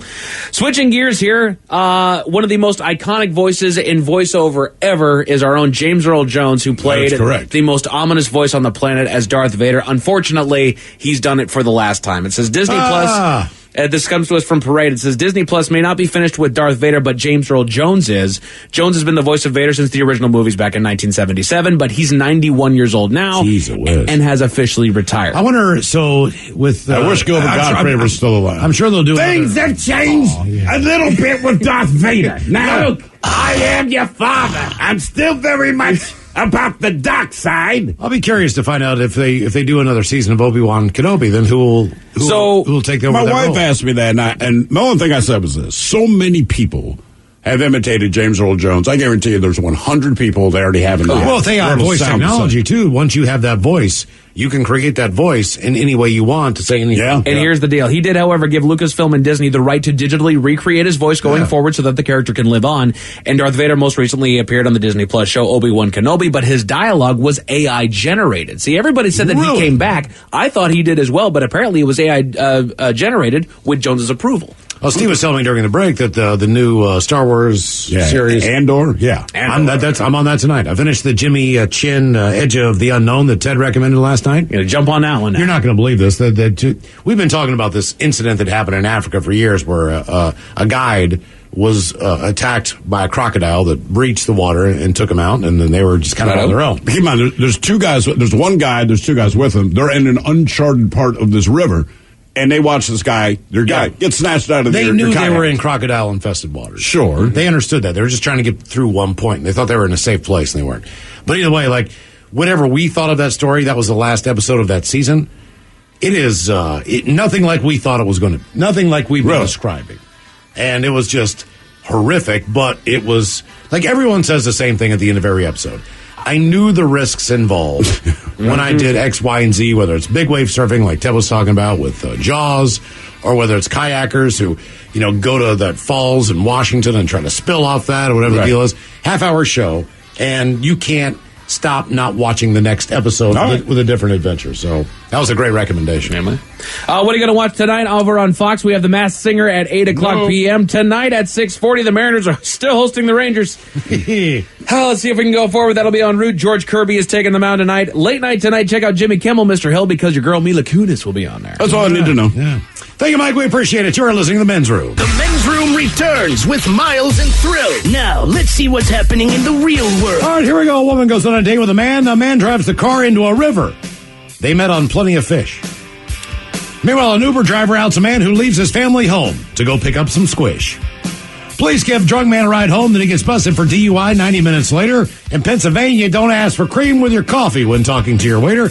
And thieves steal a trailer in Nebraska filled with Bruce Wayne scat. It's time for your headlines. Now, it's time to hit the headlines. Here's my cop. And our top story, we go to Nebraska, where someone lost their trailer. Surveillance footage caught someone in the act of making off with a trailer that didn't belong to them, but the owner of the trailer is fairly confident that they won't like what they made off with, as it's the trailer that he uses for his line of work in pest control. But he does have a special kind of pest control, mainly removing bats from people's attics and the droppings that they leave behind. So the thief made off with roughly 700 pounds of bat guano, a.k.a. dung. Hey, congratulations. Right? And hey, you know what? That's kind of the risk of, yet again, like the porch pirates. Yeah, exactly. You don't know what you're getting. You just, you gotta assume that you're not gonna like what you're gonna get there. In other news, a police officer in Michigan was just trying to be the good guy. In the waning hours of a local Oktoberfest celebration, the officer noticed a couple of merrymakers stumbling their way through a parking lot. Knowing that neither of them were in a condition to drive, he picked the two up and gave them a lift back to one of their homes. The officer got to feel good about himself for all of about 90 minutes as one of the two were stopped by police driving slowly and erratically down the road, just as intoxicated as before. Yep. Yeah. Come on. How do you get to that point is the question. I understand that it's a drinking holiday, but how do you get to the point to where you're caught again? Right. Drink more than everyone else? Pretty much. And then you have to have sobered up at least to some degree. You would hope. You'd hope. Yeah. A woman has gone viral on TikTok for a response to a cheating husband. The woman told the story of working as a rideshare driver where she picked up a customer at his home, where his wife and children waited on the porch to send him off and say goodbye. As they departed the house, he mentioned that he had added a stop about 5 miles away from his house, where a strange woman hopped into the back of the car, exclaiming that she was so happy that he, quote, got away from his damn wife before they started sucking face on the back of her car. Jesus. Not standing for the infidelity, the woman drove the couple back to the man's house and demanded that they get out of her car, forcing him into a confrontation with his wife. It's been met with cries of victory in the comment section there. Kind of funny, though. It's all she did was take him home. Exactly. I did what I'm supposed to do. Mm-hmm. Actually, you know what? She didn't. That wasn't quite on the old segment there. To Pennsylvania, where local drivers need a little coffee. A road had to be temporarily closed as crews came in to clean up a spill. A tractor trailer hauling coffee creamer started spilling some of its hull on the road while waiting at a red light. Subsequent traffic managed to spread the creamer over a mile-long stretch of the road. The area is expected to remain on the slippery side for a while as we wait for the absorbent material to soak up the mess. Cream was half on the road, half on the median. Yeah, half and half. Did they say what flavor it was? Did they say what flavor it was? Because you were talking about the new Kahlua. I was just wondering maybe that was it. Yeah. We struck Dairy Gold. Oh, come on. Doggone it. Oh, hang on. I lost my place here. Sorry. A bit more of a problematic spill occurred in Kansas. Someone managed to spill a 5-gallon bucket off of a local highway, spilling its contents of honey. Oh, man. Anywhere else that would bring bears. That's it brought something else there, Miles. This, of course, has brought on a scourge of bees that have come toward the food source in order to have some of the sweet treat. Local officials are asking that people avoid the area and let them just basically I understood that bees made honey. I thought they didn't like it. They enjoyed it. That's another thing that always confused me. I don't... Because it's their puke, right? Basically. Right. Maybe I never puked and I'm going to put that in a cup. Maybe there's some sort of chemical in there, pheromone scent in there that they just Maybe they're like dogs and they just like to lick it back up. Yeah, maybe. I mean, I made it. It's mine. Up in Vancouver, a delivery driver's half-baked idea ended up biting him in the hide. Due to the nature of his job, he sometimes puts himself in compromising parking spots that leave him subject to fines. But he came up with a clever idea. He took a black marker and ever so slightly altered his plate number so that any parking tickets that he got would be able to immediately be thrown away. But unfortunately, he changed his number to one that was owned by another resident, who then complained to authorities about the sudden influx of citations. Due to this, the plate number was flagged and the driver was eventually found and stopped, where he was issued a $200 fine. People believe in the power of the Sharpie. They really do. Terrible news. Stop. Right. You fool people for about 5 minutes. And then upon closer inspection, that's a Sharpie. Exactly. And maybe you will get away with it if you're going to run in and out of places really quick. Real quick. As a delivery driver, but still. Honestly, though, how are you tagging a guy as fast as he's moving for being a delivery driver? I get that maybe sometimes where you end up holds you for a little bit longer than expected. Right, but it's kind of understood what's going on. Right. I've seen an ambulance pull into the handicap spot. Exactly. We're all good there. Taking them. Yeah, got it. A woman came up with a pretty unique way to get her resume to the right people. Nike was just about to have their JDI celebration party, or their Just Do It celebration, which included some of the sports stars that they've worked with over the years. Without an invite, she decided that she'd make her way into the party by sending a cake with an edible version of her resume printed on top. All right. She worked with a nearby baker who made sure that it got to the right people and was even inspired by the idea to come up with more creative works for her shop. It doesn't really detail whether or not she got any kind of work out of it. However, innovation's key.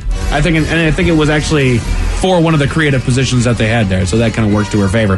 That is it for your headlines. With that, Mike Hawkins out. Thank you, sir. We appreciate it. Big Dummy and the head chef's on the way with Ted's Meat and Potatoes tomorrow. The lovely Taryn Daly's up next. Yes, indeed. It is all true. But in the meantime, well, we be all about this bitch for 180 seconds or so. So until then, please do what you do best, and for our lead's sake, stay beautiful. The men's room has been taped before a live studio audience. Wardrobe and makeup provided by Mantastic Limited. This has been a presentation of the Men's Room Radio Network. Oh, man! A Double Flush production.